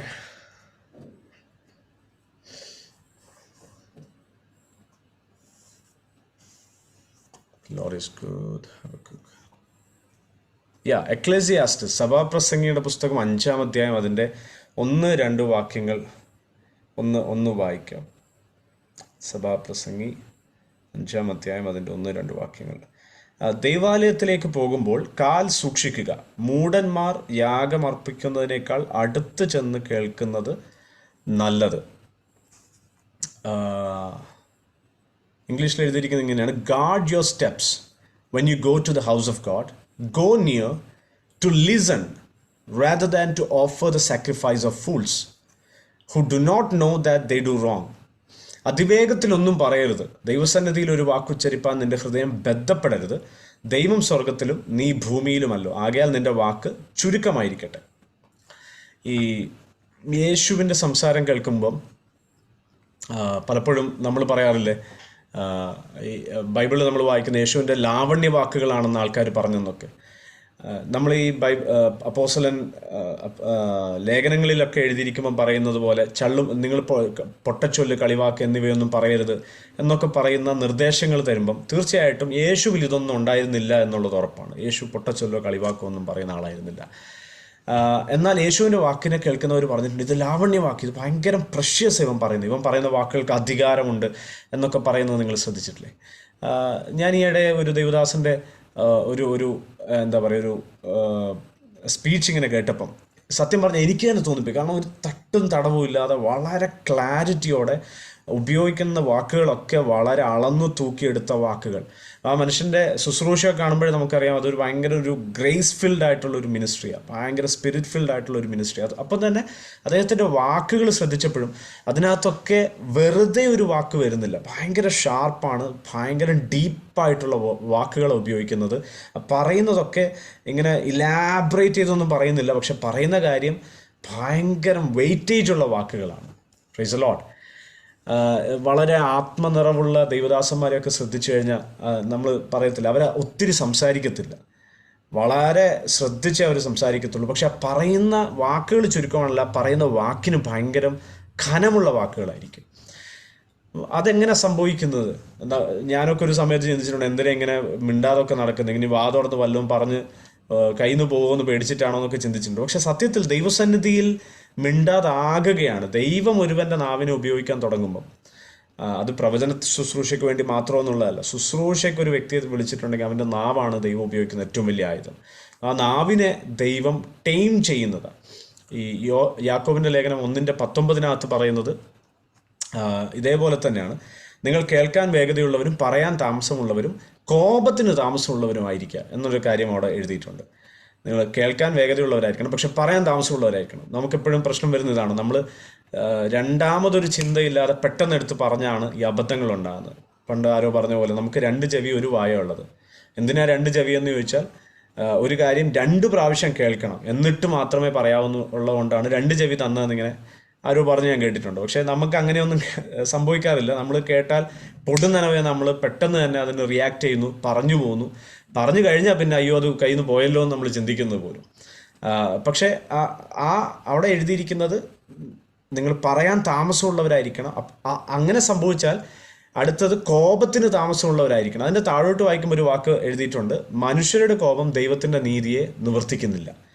പലപ്പോഴും നമ്മുടെ വ്യക്തി ജീവിതത്തിലും കുടുംബത്തിലും ബന്ധങ്ങളിലും ജോലി സ്ഥലങ്ങളിലും ഒക്കെ വെളിപ്പെടണമെന്ന് വിചാരിക്കുന്ന ദൈവനീതി വെളിപ്പെടാതെ പോകുന്നത് നമ്മുടെ വാക്കുകൾ, ചിന്തിക്കാതെ പെട്ടെന്നുണ്ടാകുന്ന വാക്കുകൾ കൊണ്ടുണ്ടാകുന്ന ചില സിറ്റുവേഷൻസ് ആണ് ദൈവനീതി വെളിപ്പെടാൻ കഴിയാത്ത അളവിലേക്ക് ഇതിനെല്ലാം കൊണ്ടുപോകുന്നത്. സോ ഒരു കാര്യം കൂടെ അതിനോട് ചേർത്ത് ഇങ്ങനെ ഒന്ന് പറയാം. നമ്മുടെ നാവിനെ കുറിച്ച് ഇങ്ങനെ പറയുന്നത്, നാവ് തെർമോമീറ്ററുമാണ്, തെർമോസ്റ്റാറ്റുമാണ്. നിങ്ങൾക്കറിയാം തെർമോമീറ്റർ എന്ന് പറഞ്ഞാൽ നമ്മൾ ഈ പനി നോക്കാൻ വേണ്ടി, ടെമ്പറേച്ചർ അളക്കാൻ വേണ്ടി ഉപയോഗിക്കുന്ന സാധനമാണ് തെർമോമീറ്റർ. അപ്പം നാവ്, എൻ്റെ സംസാരം നോക്കിയാൽ എനിക്ക് മനസ്സിലാകും എൻ്റെ ആത്മീയ ടെമ്പറേച്ചർ എത്രയുണ്ടെന്നുള്ളത്. ഭയങ്കര ഹൈ ഫീവർ ആണോ അതോ നോർമലാണോ അതോ എന്താ പറയുക ഭയങ്കര ശാന്തമാണോ എന്നുള്ളത് നാവ് നോക്കിയാൽ മനസ്സിലാവും. അപ്പം നാവ് ഒരു തെർമോമീറ്ററാണ്. അതേസമയം നാവിനെക്കുറിച്ച് തന്നെ പറയുന്നത് നാവ് ഒരു തെർമോസ്റ്റാറ്റ് കൂടാണ്. തെർമോസ്റ്റാറ്റ് എന്ന് പറഞ്ഞാൽ ഇപ്പോൾ ഫ്രിഡ്ജിനകത്തൊക്കെ നമ്മൾ കൂളിംഗ് അഡ്ജസ്റ്റ് ചെയ്യാൻ വേണ്ടി ഉപയോഗിക്കുന്ന നോബില്ലേ, അതൊരു തെർമോസ്റ്റാറ്റാണ് ആ മെക്കാനിസം എന്ന് പറയുന്നത്. എന്ന് വെച്ചാൽ ടെമ്പറേച്ചറിനെ അളക്കുന്നതല്ല, ടെമ്പറേച്ചറിനെ അഡ്ജസ്റ്റ് ചെയ്യുന്ന സാധനമാണ് തെർമോസ്റ്റാറ്റ് എന്ന് പറയുന്നത്. അപ്പം നാവ് നോക്കിയാൽ, സംസാരം നോക്കിയാൽ എൻ്റെ ആത്മീക ടെമ്പറേച്ചറും പിടികിട്ടും. അതുപോലെ തന്നെ സംസാരം കൺട്രോൾ ചെയ്ത് കഴിഞ്ഞാൽ അത് എൻ്റെ ആത്മീക തെർമോസ്റ്റാറ്റായിട്ട് കൂടെ ഒരു ഫങ്ഷൻ ചെയ്യുന്ന ഒരു അവയവമാണ് നാവ്. സോ നമ്മൾ ക്വയറ്റ് ടൈം എന്ന് പറയുന്നൊരു കാര്യം നമ്മൾ സാധാരണ പറയാറുണ്ടല്ലോ, നമ്മൾ മെഡിറ്റേറ്റ് ചെയ്യണം രാവിലെ എന്നൊക്കെ. ഇവിടെ സത്യത്തിൽ ഈ ഇത്രയും പറഞ്ഞതിൻ്റെ രത്നച്ചുരുക്കം എന്ന് പറഞ്ഞാൽ ഇത് ഒരു ബിഗിനിങ് സ്റ്റേജ് മാത്രമാണ്. ഇപ്പം നമ്മൾ പലപ്പോഴും നിങ്ങൾ രാവിലെ എഴുന്നേറ്റിരുന്ന് പ്രാർത്ഥിക്കുന്ന ആൾക്കാരുണ്ടാവും, ക്വയറ്റ് ടൈം പ്രാക്ടീസ് ചെയ്യുന്ന ആൾക്കാരുണ്ടാവും. അവിടെയൊക്കെ ഒരു കാര്യം മാത്രമാണ് എംഫസൈസ് ചെയ്യുന്നത്, സൈലൻസിന് കുറച്ചുകൂടെ ഒരു ഇമ്പോർട്ടൻസ് കൊടുക്കാൻ വേണ്ടി. ഞാൻ ദൈവത്തോട് സംസാരിക്കുന്നു എന്നുള്ളതിനപ്പുറമായിട്ട് ഒരുപക്ഷെ വായിച്ച വചനത്തെ ധ്യാനിക്കുമ്പോഴെല്ലാം, അല്ലെങ്കിൽ ദൈവത്തിൻ്റെ ഒരു ആട്രിബ്യൂട്ടിനെ കുറിച്ച് ചിന്തിച്ച് ധ്യാനിക്കുമ്പോഴോ കുറേ കൂടെ ദൈവത്തിൽ നിന്ന് കേൾക്കാനും, എൻ്റെ വാക്കുകൾ ചുരുക്കമായി ദൈവത്തിൻ്റെ വാക്കുകൾ അധികം എൻ്റെ ഹൃദയത്തെ പരിശോധിക്കുകയും ശോധന ചെയ്യുകയും ചെയ്യുന്ന അനുഭവമാണ് സോളിറ്റ്യൂഡ് ആൻഡ് സൈലൻസിനകത്ത് സംഭവിക്കുന്നത്. ഇതൊരു ബേസിക് സ്റ്റെപ്പായിട്ട്, ഇതൊന്നും ഇങ്ങനെ എന്താ പറയുക റോക്കറ്റ് സയൻസോ അല്ലെങ്കിൽ ഇതുവരെ കേൾക്കാത്ത സാധനങ്ങളൊന്നുമല്ല എന്ന് എനിക്കറിയാം. വളരെ ബേസിക് ആയിട്ടുള്ള കാര്യങ്ങൾ മാത്രമാണ് ഇവിടെ പറയുന്നത്. ഇങ്ങനെയൊക്കെ ചെയ്യുമ്പോൾ ഉണ്ടാകുന്ന ചില റിസൾട്ടുകളാണ് ഇവിടെ എഴുതിയിരിക്കുന്നത്. ഒന്ന്, learning to be attentive to the voice of Holy Spirit. ദൈവശബ്ദം കേൾക്കാൻ പഠിക്കുമെന്നല്ല, ദൈവശബ്ദത്തെ റെക്കഗ്നൈസ് ചെയ്യാൻ പഠിക്കും. നിങ്ങളിൽ പലർക്കും അത് അനുഭവം ഉണ്ടാവും. ഇപ്പം ഞാൻ മനസ്സിലാക്കിയെടുത്തോളം ദൈവശബ്ദം കേട്ടാണ് ഒരു കാര്യം ചെയ്യുന്നതെങ്കിൽ അത് 0 എഫേർട്ടായിരിക്കും അതിനകത്ത്, 0 എഫേർട്ട്. ഞാനൊരു കാര്യം മനഃപൂർവ്വമായിട്ട് ബോധപൂർവം ഞാൻ ചെയ്യാൻ ശ്രമിക്കുമ്പോൾ അതിനകത്ത് എൻ്റെ ഒരു എഫേർട്ട് വരുന്നതും അതിനകത്തൊരു ഭയങ്കരം എന്താ പറയുക ഒരു സ്ട്രെയിൻ വരുന്നതൊക്കെ എനിക്ക് ഫീൽ ചെയ്യാം. എന്നാൽ ചില കാര്യങ്ങൾ ഞാൻ പോലും അറിയാതെ, നമ്മൾ പോലും അറിയാതെ ദൈവാത്മാവ് നമ്മളിലൂടെ ചെയ്തെടുത്ത് കഴിഞ്ഞിട്ട് അത് ഭയങ്കര ബ്യൂട്ടിഫുള്ളായി സംഭവിച്ചു കഴിയുമ്പം നമ്മൾ റിയലൈസ് ചെയ്യാറുണ്ട്, ഇത് ദൈവമായി ഇത് ചെയ്യിച്ചത്. പക്ഷെ അതിനകത്ത് എൻ്റെ 0 എഫേർട്ടായിരുന്നു, ഒരു പ്രയത്നവും എൻ്റെ ഭാഗത്തുനിന്ന് സംഭവിച്ചില്ല. ദൈവം എന്നെ ഉപയോഗിച്ച് ദൈവത്തിൻ്റെ മഹത്വം അതിൽ വെളിപ്പെടുത്തി. അങ്ങനെ പലപ്പോഴും നമുക്ക് സംഭവിച്ചിട്ടുണ്ടാവും അല്ലേ? അപ്പം അവിടെ സംഭവിക്കുന്നത് ഈ സൈലൻസ് പ്രാക്ടീസ് ചെയ്യുമ്പം, സോളിറ്റ്യൂഡ് പ്രാക്ടീസ് ചെയ്യുമ്പം അതിനകത്ത് സംഭവിക്കുന്നത് ദൈവശബ്ദത്തെ തിരിച്ചറിയാൻ കഴിയുന്ന ഒരു സെൻസിറ്റിവിറ്റി നമ്മളിൽ ഡെവലപ്ഡായി വരുവാണ്. ഒരു പരിചയം എന്ന് പറയാം. വളരെ സിമ്പിളായിട്ട് പറഞ്ഞാൽ, കൂടെ നടക്കുന്ന ഒരു വ്യക്തിയുടെ ശബ്ദമോ സാമീപ്യമോ തിരിച്ചറിയുന്ന ഒരു സെൻസിറ്റിവിറ്റി ഡെവലപ്ഡ് ആവുക നമുക്ക്. പ്രത്യേകിച്ച് പാർട്ട്ണറൊക്കെ, ഭാര്യയോ ഭർത്താവോ കൂടെ താമസിക്കുന്ന ഒരു കുറേ നാളുകൾ കൂടെ താമസിച്ച് കഴിയുമ്പോൾ നമുക്ക് അവരുടെ ഒരു വാക്ക് അല്ലെങ്കിൽ ഒരു ശബ്ദം അല്ലെങ്കിൽ അവരുടെ ഒരു പെരുമാറ്റം പോലെ നമുക്ക് പെട്ടെന്ന് റെക്കഗ്നൈസ് ചെയ്യാൻ പറ്റുന്നത് പോലെ ദൈവ സാന്നിധ്യം, പരിശുദ്ധാത്മാവിൻ്റെ ശബ്ദം റെക്കഗ്നൈസ് ചെയ്യാൻ പറ്റുന്ന ഒരു എന്താ പറയുക ഒരു സെൻസിറ്റിവിറ്റി നമ്മളിൽ ഡെവലപ്പ് ചെയ്യുന്നതാണ് ഈ സൈലൻസ് പ്രാക്ടീസ് ചെയ്യുമ്പോൾ, സോളിറ്റ്യൂഡ് പ്രാക്ടീസ് ചെയ്യുമ്പോൾ, ഏകാന്തത, നിശബ്ദത, ദൈവസന്നിധിയിൽ കേൾവി ഷാർപ്പൻഡ് ആകുമ്പോൾ സംഭവിക്കുന്നത് ദൈവശബ്ദത്തെ റെക്കഗ്നൈസ് ചെയ്യുന്ന ഒരു സെൻസിറ്റിവിറ്റി നമ്മളിൽ ഡെവലപ്ഡ് ആവാനിടയായിത്തീരും. മറ്റൊരു result, freedom from some of the negative habits of speech. നമ്മുടെ സംസാരത്തിൽ വരുന്ന ഒരുപാട് നെഗറ്റീവായിട്ടുള്ള കാര്യങ്ങളുണ്ട്. ഗോസിപ്പ് പറയുക, പെട്ടെന്ന് ചെറിയ ഈ ആർക്കും ദോഷം ചെയ്യാത്ത കള്ളം പറയാന്നൊക്കെ പറയത്തില്ല നമ്മൾ. അങ്ങനെ ആർക്കും ദോഷമില്ലാത്ത കള്ളം പറഞ്ഞു പോവുക, ഇമ്പൾസീവായിട്ട് നമ്മൾ സംസാരിക്കുക. അതായത് ഒരു കാര്യം കേട്ട് കഴിഞ്ഞാൽ ചിന്തിക്കാതെ പെട്ടെന്ന് ഇങ്ങനെ സ്ലിപ്പ് ഓഫ് ടങ്ക് പോലെ പെട്ടെന്ന് വായിന്ന് വരുന്ന ചില സാധനങ്ങൾ. പിന്നെ ഈ പറഞ്ഞ പോലെ പൊട്ടച്ചൊല്ല്, കളിവാക്ക്, ഇംപ്രഷൻ മാനേജ്മെൻറ്റ്, ഒരു വ്യക്തികളെ എന്താ പറയുക ഇംപ്രസ് ചെയ്യാൻ വേണ്ടി സംസാരിച്ചു പോകുന്ന രീതികൾ. പ്രത്യേകിച്ച് ജോലിയൊക്കെ ചെയ്യുന്ന സ്ഥലങ്ങളിലൊക്കെ ആണെങ്കിൽ, കോർപ്പറേറ്റ് സെക്ടേഴ്സിലോ അല്ലെങ്കിൽ വർക്ക് അറ്റ്മോസ്ഫിയറിലൊക്കെ നമ്മൾ ആൾക്കാരെ പ്ലീസ് ചെയ്യാൻ വേണ്ടി സംസാരിക്കുന്ന അങ്ങനെയൊക്കെയുള്ള കാര്യങ്ങൾ, അല്ലെങ്കിൽ എൻ്റെ സ്റ്റാൻഡ് ഇതാണെന്ന് പറയാൻ ഉണ്ടാകുന്ന നമ്മുടെ ഒരു പുഷുണ്ടല്ലോ, ഞാനിത് പറയണം, ഞാനിത് പറഞ്ഞില്ലെങ്കിൽ എങ്ങനെ എന്നൊക്കെ തോന്നുന്ന നമ്മുടെ ആ ഒരു നെഗറ്റീവ് ഹാബിറ്റ്സ് ഓഫ് സ്പീച്ച്, അതിന് ഒരു തടയിടാൻ, അതിനെ സ്റ്റോപ്പ് ചെയ്യാൻ ദൈവസന്നിധിയിൽ സൈലൻ്റായിരിക്കുന്നു എന്ന് പറയുന്നത് പലപ്പോഴും നല്ലൊരു പ്രാക്ടീസ് കൂടാണ്. ദൈവമാണ് ആക്ച്വലി അതിലെല്ലാം വർക്ക് ചെയ്യുന്നത്. ദൈവം അതിനെ നമ്മളിൽ നിന്ന് എന്താ പറയുക എലിമിനേറ്റ് ചെയ്യാനും നമ്മളിൽ നിന്ന് അതിനെ അഴിച്ചു മാറ്റാനൊക്കെ ദൈവത്തെ അനുവദിക്കുന്ന ഒരു സമയം കൂടാണ് ഈ സോളിറ്റ്യൂഡ് ആൻഡ് സൈലൻസ് എന്ന് പറയുന്നത്. Freedom from addictions to noise. ഒരു ഭയങ്കര ബഹളം ഒക്കെ ഇഷ്ടപ്പെടുന്ന ആളുകളാണെങ്കിൽ, ഞാൻ ആരംഭത്തിൽ പറഞ്ഞ പോലെ എന്തിനാ ബഹളം ഇഷ്ടപ്പെടുന്നതെന്ന് ചോദിച്ചാൽ, നമ്മളിലുള്ള ശൂന്യത നമ്മൾ തിരിച്ചറിയാതിരിക്കാൻ, ഞാൻ ബിസിയാണ്, ഞാൻ എന്തൊക്കെയോ ചെയ്യുന്നുണ്ട്, അല്ലെങ്കിൽ ഞാൻ വെറുതെ ഇരിക്കുമല്ല എന്നൊക്കെ നമ്മളെ തന്നെ തോന്നിക്കുന്നത്, ഞാൻ സക്സസ് ആണ് എന്ന് നമ്മളെ തന്നെ തോന്നിക്കാൻ വേണ്ടിയാണ് നമ്മൾ ഈ ബഹളങ്ങളുള്ള ലോകത്ത് ജീവിക്കുന്നത്. പക്ഷേ അതിൻ്റെ ക്ലച്ചസിൽ നിന്ന് ഫ്രീ ആക്കുന്നതാണ് ദൈവത്തിൻ്റെ സന്നിധിയിലുള്ള സൈലൻസ് പ്രാക്ടീസ് ചെയ്യുന്നതിലൂടെ സംഭവിക്കുന്നത്. Growing in deeper intimacy with God. ദൈവത്തോട് വളരെ ആഴമായൊരു ബന്ധം ഡെവലപ്ഡ് ആകാൻ സൈലൻസ് വളരെ സഹായകരമായ ഒന്നാണ്. Developing increased listening skills. ഇത് സ്പിരിച്വലി മാത്രമല്ല, ഈവൻ നമ്മുടെ എന്താ പറയുക മെൻ്റൽ എബിലിറ്റിക്കകത്ത് പോലും വേറൊരു വ്യക്തിയെ കേൾക്കാൻ കഴിയുന്നത്. നമുക്ക് പലപ്പോഴും കേൾവി എന്ന് പറയുന്ന ഒരു ഭയങ്കര ഒരു ഗിഫ്റ്റാണ്. ലിസണിങ് സ്കില്ലെന്ന് പറയുന്ന ഒരു ഭയങ്കര എബിലിറ്റിയാണ്. പ്രത്യേകിച്ച് കൗൺസിലിംഗ് ഒക്കെ ചെയ്യുന്ന ആൾക്കാർക്കൊക്കെ നമ്മുടെ മുന്നിൽ വരുന്ന ഒരു വ്യക്തിയുടെ വിഷയം കേൾക്കുക എന്ന് പറയുന്ന ഒരു ഭയങ്കര ഇമ്പോർട്ടൻ്റ് ആയിട്ടുള്ള കാര്യം. പലപ്പോഴും ലോകത്തെ ആളുകൾക്ക്, പ്രത്യേകിച്ച് ഈ പ്രായമായവർക്കൊക്കെ ഉണ്ടാകുന്നൊരു വലിയ ബുദ്ധിമുട്ടാണല്ലോ അവരെ കേൾക്കാൻ ആളില്ല എന്ന് പറയുന്നത്. അല്ലെങ്കിൽ ഭയങ്കര ഹാർട്ട് ബ്രേക്കിംഗ് ആയിട്ടുള്ള സിറ്റുവേഷൻസിലൂടെ കടന്നു പോകുന്നവർക്ക് ഉണ്ടാകുന്ന ഒരു വലിയൊരു കംപ്ലൈൻ്റ് ആണ്, ഞങ്ങളെ കേൾക്കാൻ ആളില്ല, we are not being heard, നമ്മളെ ആരും കേൾക്കുന്നില്ല എന്ന് പറയും. അപ്പോൾ ലിസണിങ് സ്കില്ല് ഇംപ്രൂവ് ചെയ്യാൻ കൂടെ ഈ കാര്യങ്ങളൊക്കെ സഹായിക്കും. സോ എനിക്കറിയാം ഇതൊരു വളരെ ബേസിക് ആയിട്ടുള്ള കാര്യമാണ്. നമ്മൾ പലപ്പോഴും നമ്മളിൽ പലരും തന്നെ ക്വയറ്റ് ടൈമൊക്കെ പ്രാക്ടീസ് ചെയ്യുന്ന ആൾക്കാരാണ്. അതുകൊണ്ട് തന്നെ ഇതൊരു വലിയ എന്താ പറയുക ബ്രെയിൻ സ്റ്റോമിംഗ് ആയിട്ടുള്ളൊരു സംഭവമൊന്നും അല്ല ഞാൻ പറഞ്ഞതെന്ന് എനിക്കറിയാം. But just to recap these things, നമ്മൾ ഈ പറഞ്ഞ പോലെ സ്പിരിച്വൽ ഡിസിപ്ലിൻസ് ഇതിന് പലതും നമ്മൾ ചെയ്യുന്ന ആൾക്കാരായിരിക്കാം, നമ്മൾ പലതും പ്രാക്ടീസ് ചെയ്യുന്നുണ്ടായിരിക്കാം. ജസ്റ്റ് നമ്മളിതൊന്ന് പഠിച്ച് ഒരുമിച്ച് മുന്നോട്ട് പോകുന്നതേ ഉള്ളൂ. ഞാൻ ആഗ്രഹിക്കുകയാണ് അടുത്ത ഒരാഴ്ച നമ്മൾ വീണ്ടും അടുത്ത ആഴ്ചയിൽ വീണ്ടും കൂടി വരുന്ന സമയം വരെ ലെറ്റ്സ് പ്രാക്ടീസ് ദിസ്. ദൈവസന്നിധിയിൽ ദൈവത്തിൻ്റെ ശബ്ദം റെക്കഗ്നൈസ് ചെയ്യുന്ന ഒരു സെൻസിറ്റിവിറ്റി നമ്മളിൽ അധികം വർദ്ധിക്കാൻ വേണ്ടി, കേൾക്കാത്തവർ കേൾക്കാനും കേൾക്കുന്നവർ അധികം തെളിവായിട്ട് കേൾക്കാനും ഞാൻ അങ്ങനെ ആഗ്രഹിക്കുകയാണ്. കേൾക്കുന്നില്ല, ഞാൻ കേൾക്കുന്നുണ്ട്, പക്ഷേ അത് കുറേ കൂടെ എനിക്ക് സെൻസ് ചെയ്യാൻ പറ്റണം. കാരണം ഞാൻ കേൾക്കുന്നതിനേക്കാൾ കൂടുതൽ ഞാൻ മിസ് ഔട്ടായി പോകാറുണ്ടെന്ന് എനിക്ക് മനസ്സിലാവാറുണ്ട്. പലതും മിസ് ഔട്ടായി പോയി കഴിയും, പക്ഷേ അന്ന് ദൈവം അങ്ങനെ പറഞ്ഞായിരുന്നു, അല്ലെങ്കിൽ അന്ന് ദൈവത്തിൻ്റെ ആത്മാവ് ഇങ്ങനെ ഇടപെട്ടായിരുന്നു, പക്ഷെ അത് റെക്കഗ്നൈസ് ചെയ്യാൻ പറ്റിയില്ല എന്ന് പറയുന്ന സിറ്റുവേഷൻ പലപ്പോഴും നമുക്ക് ഉണ്ടാവാറുണ്ടെന്നാണ് ഞാൻ വിചാരിക്കുക. എനിക്കങ്ങനെ സംഭവിക്കാറുണ്ട്. അപ്പോൾ കുറേ കൂടെ ഷാർപ്പൻഡ് ആകാൻ വേണ്ടി ദൈവസന്നിധിയിൽ ഒരു സൈലൻസ് ആവശ്യമാണെന്നുള്ളത് ദൈവവചനത്തിൻ്റെ വെളിച്ചത്തിൽ മനസ്സിലാകുന്ന ഒരു കാര്യമാണ്. ഈ പുസ്തകത്തിൽ അങ്ങനെ പല ചേർച്ച് ഫാദേഴ്സും അത് പ്രാക്ടീസ് ചെയ്തിട്ടുള്ള ഒരു കാര്യം കൂടിയായിട്ടാണ് ഇവിടെ പറഞ്ഞിരിക്കുന്നത്. So that's it. So let's pray together. നമുക്ക് ഒരുമിച്ച് പ്രാർത്ഥിക്കാം. ദൈവം അങ്ങനെ ഒരു സ്പിരിച്വൽ സെൻസിറ്റിവിറ്റി ഡെവലപ്പ് ചെയ്യാൻ കൂടെ ദൈവം നമ്മളെ സഹായിക്കട്ടെ.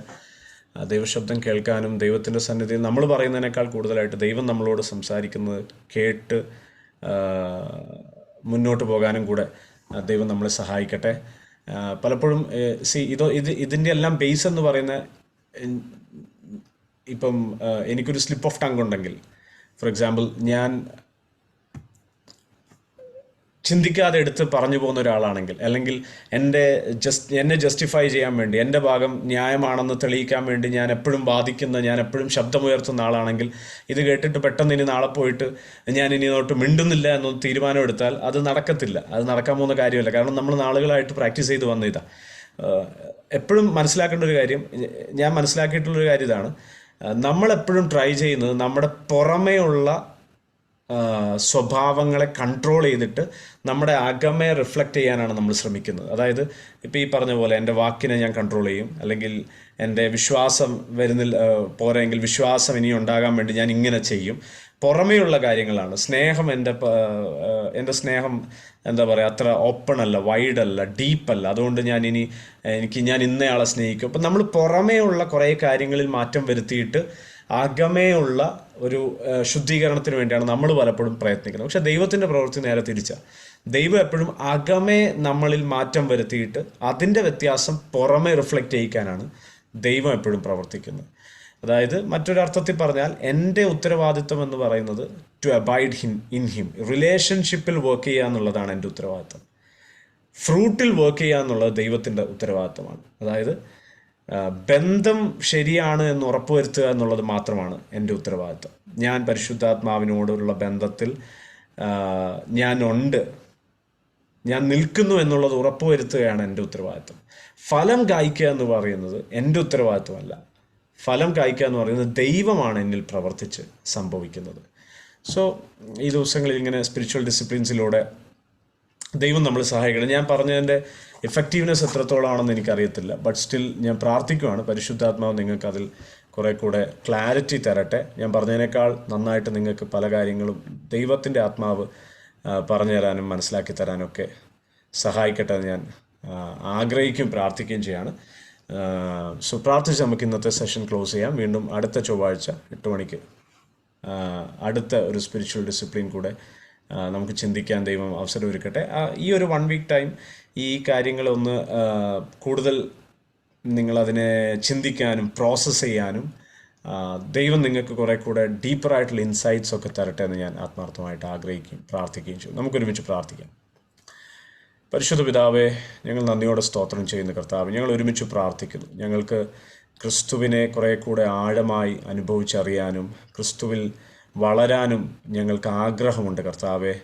ഞങ്ങൾ അതിനുവേണ്ടി പരിശുദ്ധാത്മാവിന് കീഴ്പ്പെട്ട് പരിശുദ്ധാത്മാവ് ഞങ്ങളിൽ കർത്താവെ കൂടുതൽ ഞങ്ങൾ ഫലം കായ്ക്കുന്നവരാക്കി ഞങ്ങളെ മാറ്റാനും ഞങ്ങളിൽ ഫലം നിലനിൽക്കാനും വേണ്ടി ഞങ്ങൾ ക്രിസ്തുവിൽ വസിക്കുന്നവരാക്കി നിൽക്കാൻ പരിശുദ്ധാത്മാവ് ഞങ്ങളെ സഹായിക്കണമെന്ന് പ്രാർത്ഥിക്കുന്നു. ഇന്ന് ഞങ്ങൾ ചിന്തിച്ചതുപോലെ ഞങ്ങൾ കർത്താവെ കൺട്രോൾ ഞങ്ങൾ ഏറ്റെടുക്കാതെ ഞങ്ങളുടെ നാവിനെ അടക്കാൻ വേണ്ടി, ഞങ്ങളുടെ നാവിനെ മെരിക്കാൻ വേണ്ടി കർത്താവ്, ഞങ്ങളുടെ വാക്കുകൾ ചുരുക്കമാകാനും എന്നാൽ പരിശുദ്ധാത്മാവ് ഞങ്ങളുടെ നാവിനെ ഉപയോഗിക്കാനും ആ പറയുന്നതല്ല ഞങ്ങൾ ബൈബിൾ വായിക്കുന്നത് പോലെ ലാവണ്യ വാക്കുകൾ അധികാരത്തോടെ യേശു സംസാരിച്ചതുപോലെ ചുരുക്കം വാക്കുകളാണെങ്കിൽ പോലും ആ വാക്കുകളിൽ വളരെ ഖനമുള്ളവരായി ഊറ്റമുള്ളവരായി കർത്താവെ ആത്മാവിൽ ഖനശാലികളാക്കി ഞങ്ങളെ ഓരോരുത്തരെയും മാറ്റണമെന്ന് ഞങ്ങൾ ഒരുമിച്ച് പ്രാർത്ഥിക്കുന്നു. കർത്താവെ, പരിശുദ്ധാത്മാവ് ദൈവത്തിൻ്റെ ഹൃദയത്തിൻ്റെ ആഴങ്ങളെ ഞങ്ങൾക്ക് വെളിപ്പെടുത്തി തരണമെന്ന് ഞങ്ങൾ ഒരുമിച്ച് പ്രാർത്ഥിക്കുന്നു.